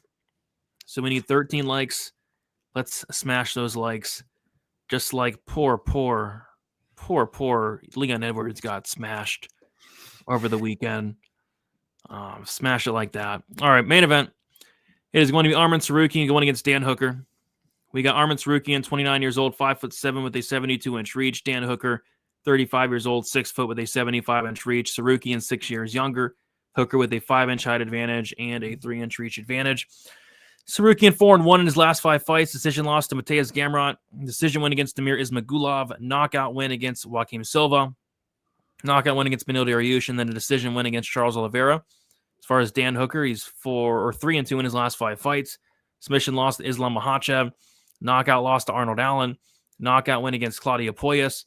Decision win against Jalen Turner, and then a decision win against Mateus Gamrot. So yeah, Dan Hooker's came a long way. I mean, these last couple of years, remember a couple of years ago when people were, calling Dan Hooker a wash bomb, and people were actually betting Claudio Poyas against Dan Hooker at he was like plus 120, plus 130. Like, people thought Hooker was done, like done. And rightfully so. Like, the Allen fight was a bad look. The Makhachev fight was a bad look. The Chandler fight was a bad look.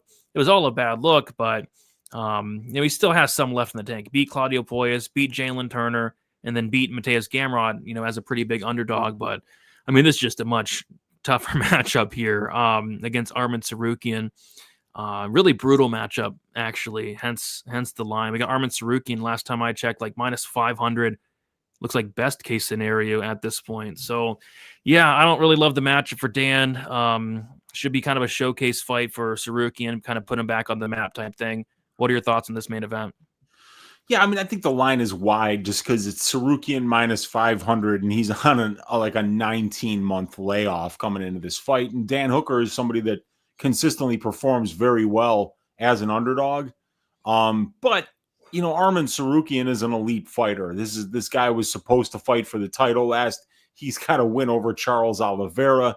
He's beaten some really, really good fighters. And you can even make an argument that he won the Gamrot fight. And if you make that argument, then his only loss at the UFC level comes to Islam Makhachev. So, but what really worries me about Tsarukyan is the 19-month layoff and what the reason was for the pullout against in the title fight against Islam. Why did he pull out there? He hurt his back rolling with Nina drama, I think. Yeah.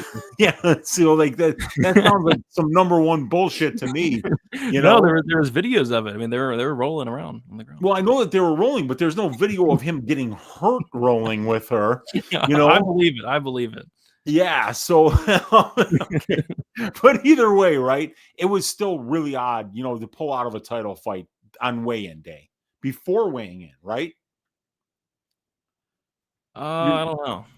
See, I I don't think know. it was I before think it was. weigh-ins. Yeah, it was definitely before the weight cut. Yeah, before he weighed in. Yeah, Yeah. but it was on weigh-in day, you know? And so Hmm. what some of the whispers were behind the scenes was that he just wasn't going to make weight, Yeah. and that he came up with the back injury as a way to kind of say, like, I don't want to admit that I just literally didn't make weight for the biggest fight of my life. So if that's the case, then I'm worried about laying minus 500 on Sarukian, because where is he at right now? 19-month layoff. You pissed away the biggest opportunity in your life. And then now you're what? Waiting for somebody to give you another title shot after you just fucked the UFC out of millions of dollars by forcing them to bring Hanato Moicano up to fight him. So I think this guy's kind of on thin ice right now with the matchmakers and with Dana after what he pulled. And I think that he needs to win big here. But Dan Hooker is not an easy matchup for anybody, and he can certainly give you problems in a number of different ways. Ton of forward pressure on the feet, super tall and long for the division. He's going to be 5 inches taller with a 3-inch reach advantage. This guy switches stances. He spent less than 11% of his UFC octagon time being controlled by his opponents. And if you look at his stats, he has very efficient grappling numbers. So it depends on how much success Arman is going to have being able to take this guy down and hold him down. And if he's not able to do that, I think that Dan Hooker can look a lot better than plus 375. But the reason Arman Sarukian is, priced at minus 500 because this dude is elite. He's an elite fighter. He's got really suffocating grappling. He's got above average striking, solid conditioning, a really good strength of schedule at the UFC level. He's took a ton of tough fights. So I think he's ready. I think he deservedly belongs in the top 5 of this division. But if there's anything that's not 100% or 100% committed to this fight, Dan Hooker might be able to find some success. Well, is Dan Hooker a bum? He's definitely not a bum, and we established that before the Puellis fight, where we both had big bets on Dan Hooker. Yeah. I was kind of thinking maybe, Sarukian inside the distance might be a sneaky bet, right? Like Hooker's a tough dude, and Sarukian is not some like great finisher, but it's minus 140. So yeah, I'm not touching this fight. Sarukian should absolutely win, but minus 500, there's not much you can do with it. And then you got to play a prop, and it's like the props all suck. So yeah, I might just sit back and enjoy this one. Yeah, fight doesn't go minus 210, so it would make sense, that the big favorite, the 84% implied favorite, would be something like minus 140. So yeah, it might be a tough fight. I mean, if you're looking to play Sarukian, you're going to probably have a hard time finding something that's got some meat on the bone. Yeah. 19-month layoff, but he's been improving and working nonstop with the world's best, mostly grappling and conditioning. It was a botched weight cut, and then he faked the back. Yeah. So apparently the back injury happened after the camera cut with the Nina drama. Okay, is that what it was? If you think pulling out on weigh-in day is bad, let me introduce you to Macy Barber. Pulled out a couple minutes before the fight, didn't she? Yeah, that was, I think Aaron was already starting to make the walk before they tapped her on the shoulder. I mean, that was smart, though, from Barber. That was good fight IQ. Pulling out of the Blanchfield fight, really good fight IQ. It wouldn't have worked out well for her, I don't think. And then the market tended to agree. So, yeah. Arman has been busy. He's been in grappling competitions and winning those grappling competitions. I believe it. Okay. Arman's motivation is higher than ever now. This is the chance for redemption. He needs some redemption because, like Weezy said, like the UFC is probably pissed at him right now. Dan Murgliata sold me drugs. Okay, all right. Fair enough. All right, guys, we did it. We're about 2.5 hours in. A little bit of a quicker show, I guess, than usual, but there really isn't a ton to talk about on some of these fights. So what we're gonna do now is we're gonna come up with a parlay. We're going to come up with the piping of the week, and then we're going to come up with the milking of the week. Last week, this is what we're looking for, like a piping. 60-second finish. Kyle Dawkins pipe GM3 on site. And a milk. I mean, that's what we're looking for. We would have liked the sub for sure, but, he milked JDM. He milked him for all he had. He controlled him for over 20 minutes. That was a milking of the highest degree and a piping of the highest degree. And I say we do it again for this card. So a lot of options sticking out. Well, we'll start with the parlay. We can go money line. We can go totals, although totals have just completely been screwing us lately. But there's some options. What are you liking for a potential parlay piece leg? Probably Oral Boy at -240. I don't think that this Jack Hermanson 170 experiment is going to go well at all. I like that one. Oh, I like that one. That was what you were going to go with? For a money line, yeah. Like, there's really no other. I'm surprised you didn't want to go Freeman. Oh shit! Yeah, I'll go Freeman. Yeah, I was surprised you didn't go Freeman. Yeah, I totally forgot. That was 13 fights ago that we talked about that, so I totally forgot about Freeman. I'll do Freeman for sure. Yeah, and your breakdown moved the line. Damn it. Yeah, I got it at -140. I think it's going to move a lot more, though, dude. I think it's going to move a lot more than that. Cash that CLV -165 now. Yeah, we'll take it, man. We'll take it.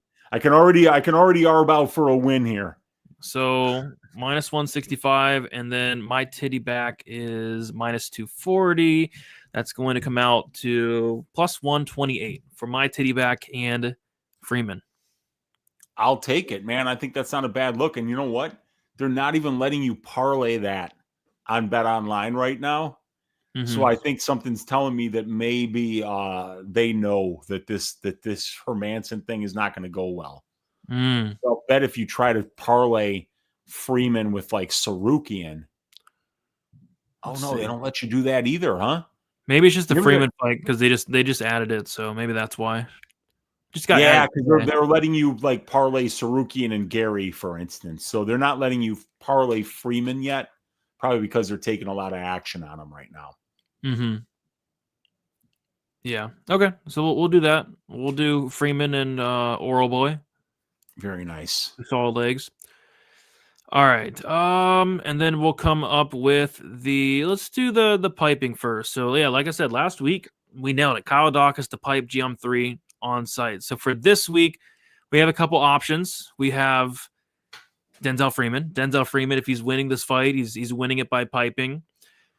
Yakyaev.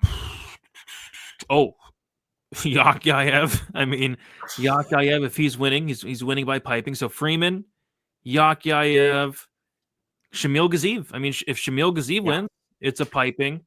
Yeah. And then my titty back, Oral Boy, I think could win by pipe. We have some really good options. So I'll say it's between those four. Freeman, Yakyaev, Freeman, Yakyaev, or my titty back. We'll say those three. What do you think? Yeah, and I think that maybe we don't do Yakyaev just because he's -1,200. You know, so I would say go with one of the other two, and I think they're both phenomenal options. Well, you're probably going to make Freeman the ass shaving, so might as well do my titty back for the piping, right? Yeah, let's do it. Let's do that. All right, because you don't want to double up, you don't want to double dip.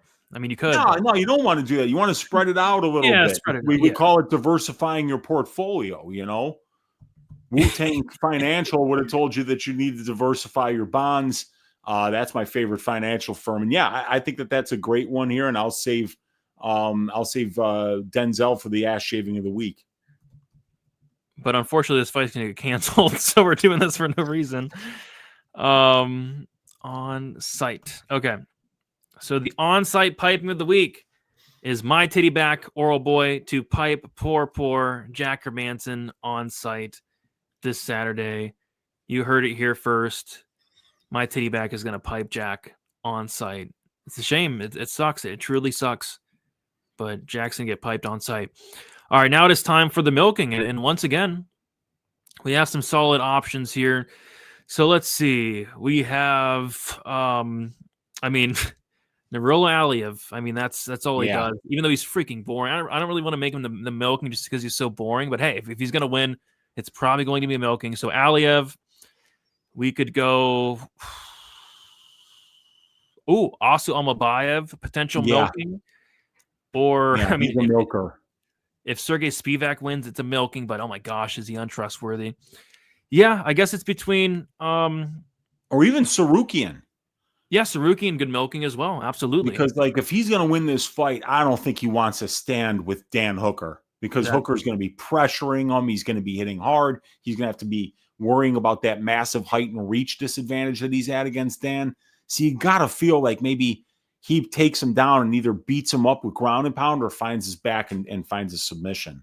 Yeah, it would definitely be milking. So Sarukian or Almabayev, probably the best two options.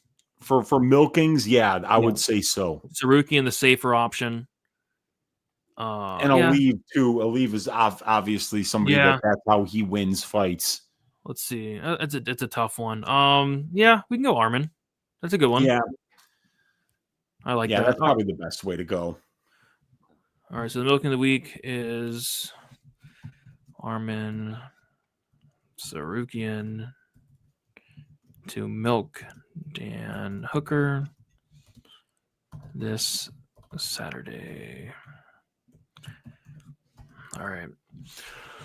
The milk of the week is Armin Sarukian to milk Dan Hooker this Saturday. So we got the milking, we got the piping, we got the parlay. I like it. I like it all. I think we might go 3-0 today or this week. I hope so, because we set a pretty good example last week, but we just got so served on that 6 seconds. The head kick and the over, man. That was rough, dude. Yeah, I do like that as a parlay piece. That Gary Bilal. I do like that over. Yakayev.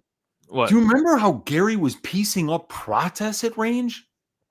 Yeah, Gary didn't win that fight because of the grappling. Yeah, he won that fight because of the straight. He outstruck Carlos Prates. Yeah, you know. So for Bilal to go out there and say, "I'm going to knock this dude out," like Prates couldn't fucking come anywhere close to it until round 5. I mean, come on, man. I don't know what this guy's talking about right now. Yeah, Bilal. Something's wrong with Bilal. Something's really wrong with Bilal.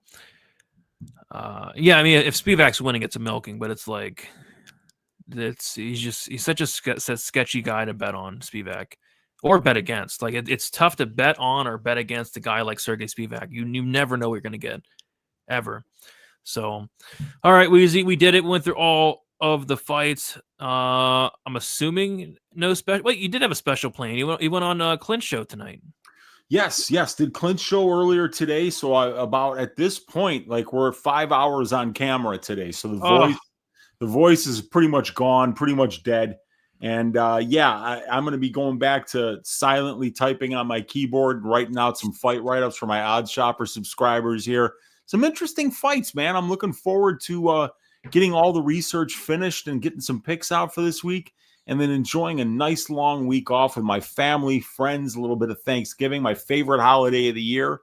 Great food, great friends and family, and football. What could be better than that, So I'm looking forward to the week off, but until then, I'm looking to stack cash tickets on like flapjacks on UFC Qatar. And if you want to support my work, you can check me out on YouTube, Uncle Weezy. You can find me on X at MMA Weezy, and you can find me on oddshopper.com, my $25 a month probability stats and content package that has all of these stats, my fight write-ups, my betting models for over, under, and prop bets, my subscriber-only content, 2-hour, 2.5-hour full card breakdown show, prop betting show, all that stuff for $25 a month.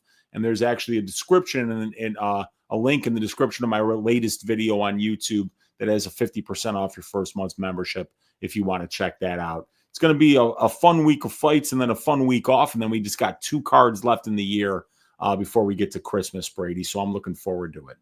Yep. Looking forward to it as well. Looking forward to things. I mean, nothing's better than Thanksgiving, football and Thanksgiving. Yeah. Although I am still scarred. 1 year for Thanksgiving, I was playing my buddy. We're rivals in the fantasy football world. And this guy had Matthew Stafford, Calvin Johnson. I kid you not, they combined for like 75 points. Calvin Johnson had like 5 touchdowns. It was ridiculous. And then he had like a defense score like 30 points. So at the end of Thanksgiving, I was down like 105-0 before Sunday even came around. So, but you gotta love it. You gotta love football and family and all that good stuff. So, guys, best of luck for UFC Qatar. Like on your way out, subscribe on your way out, and we will talk to you guys soon. See you later.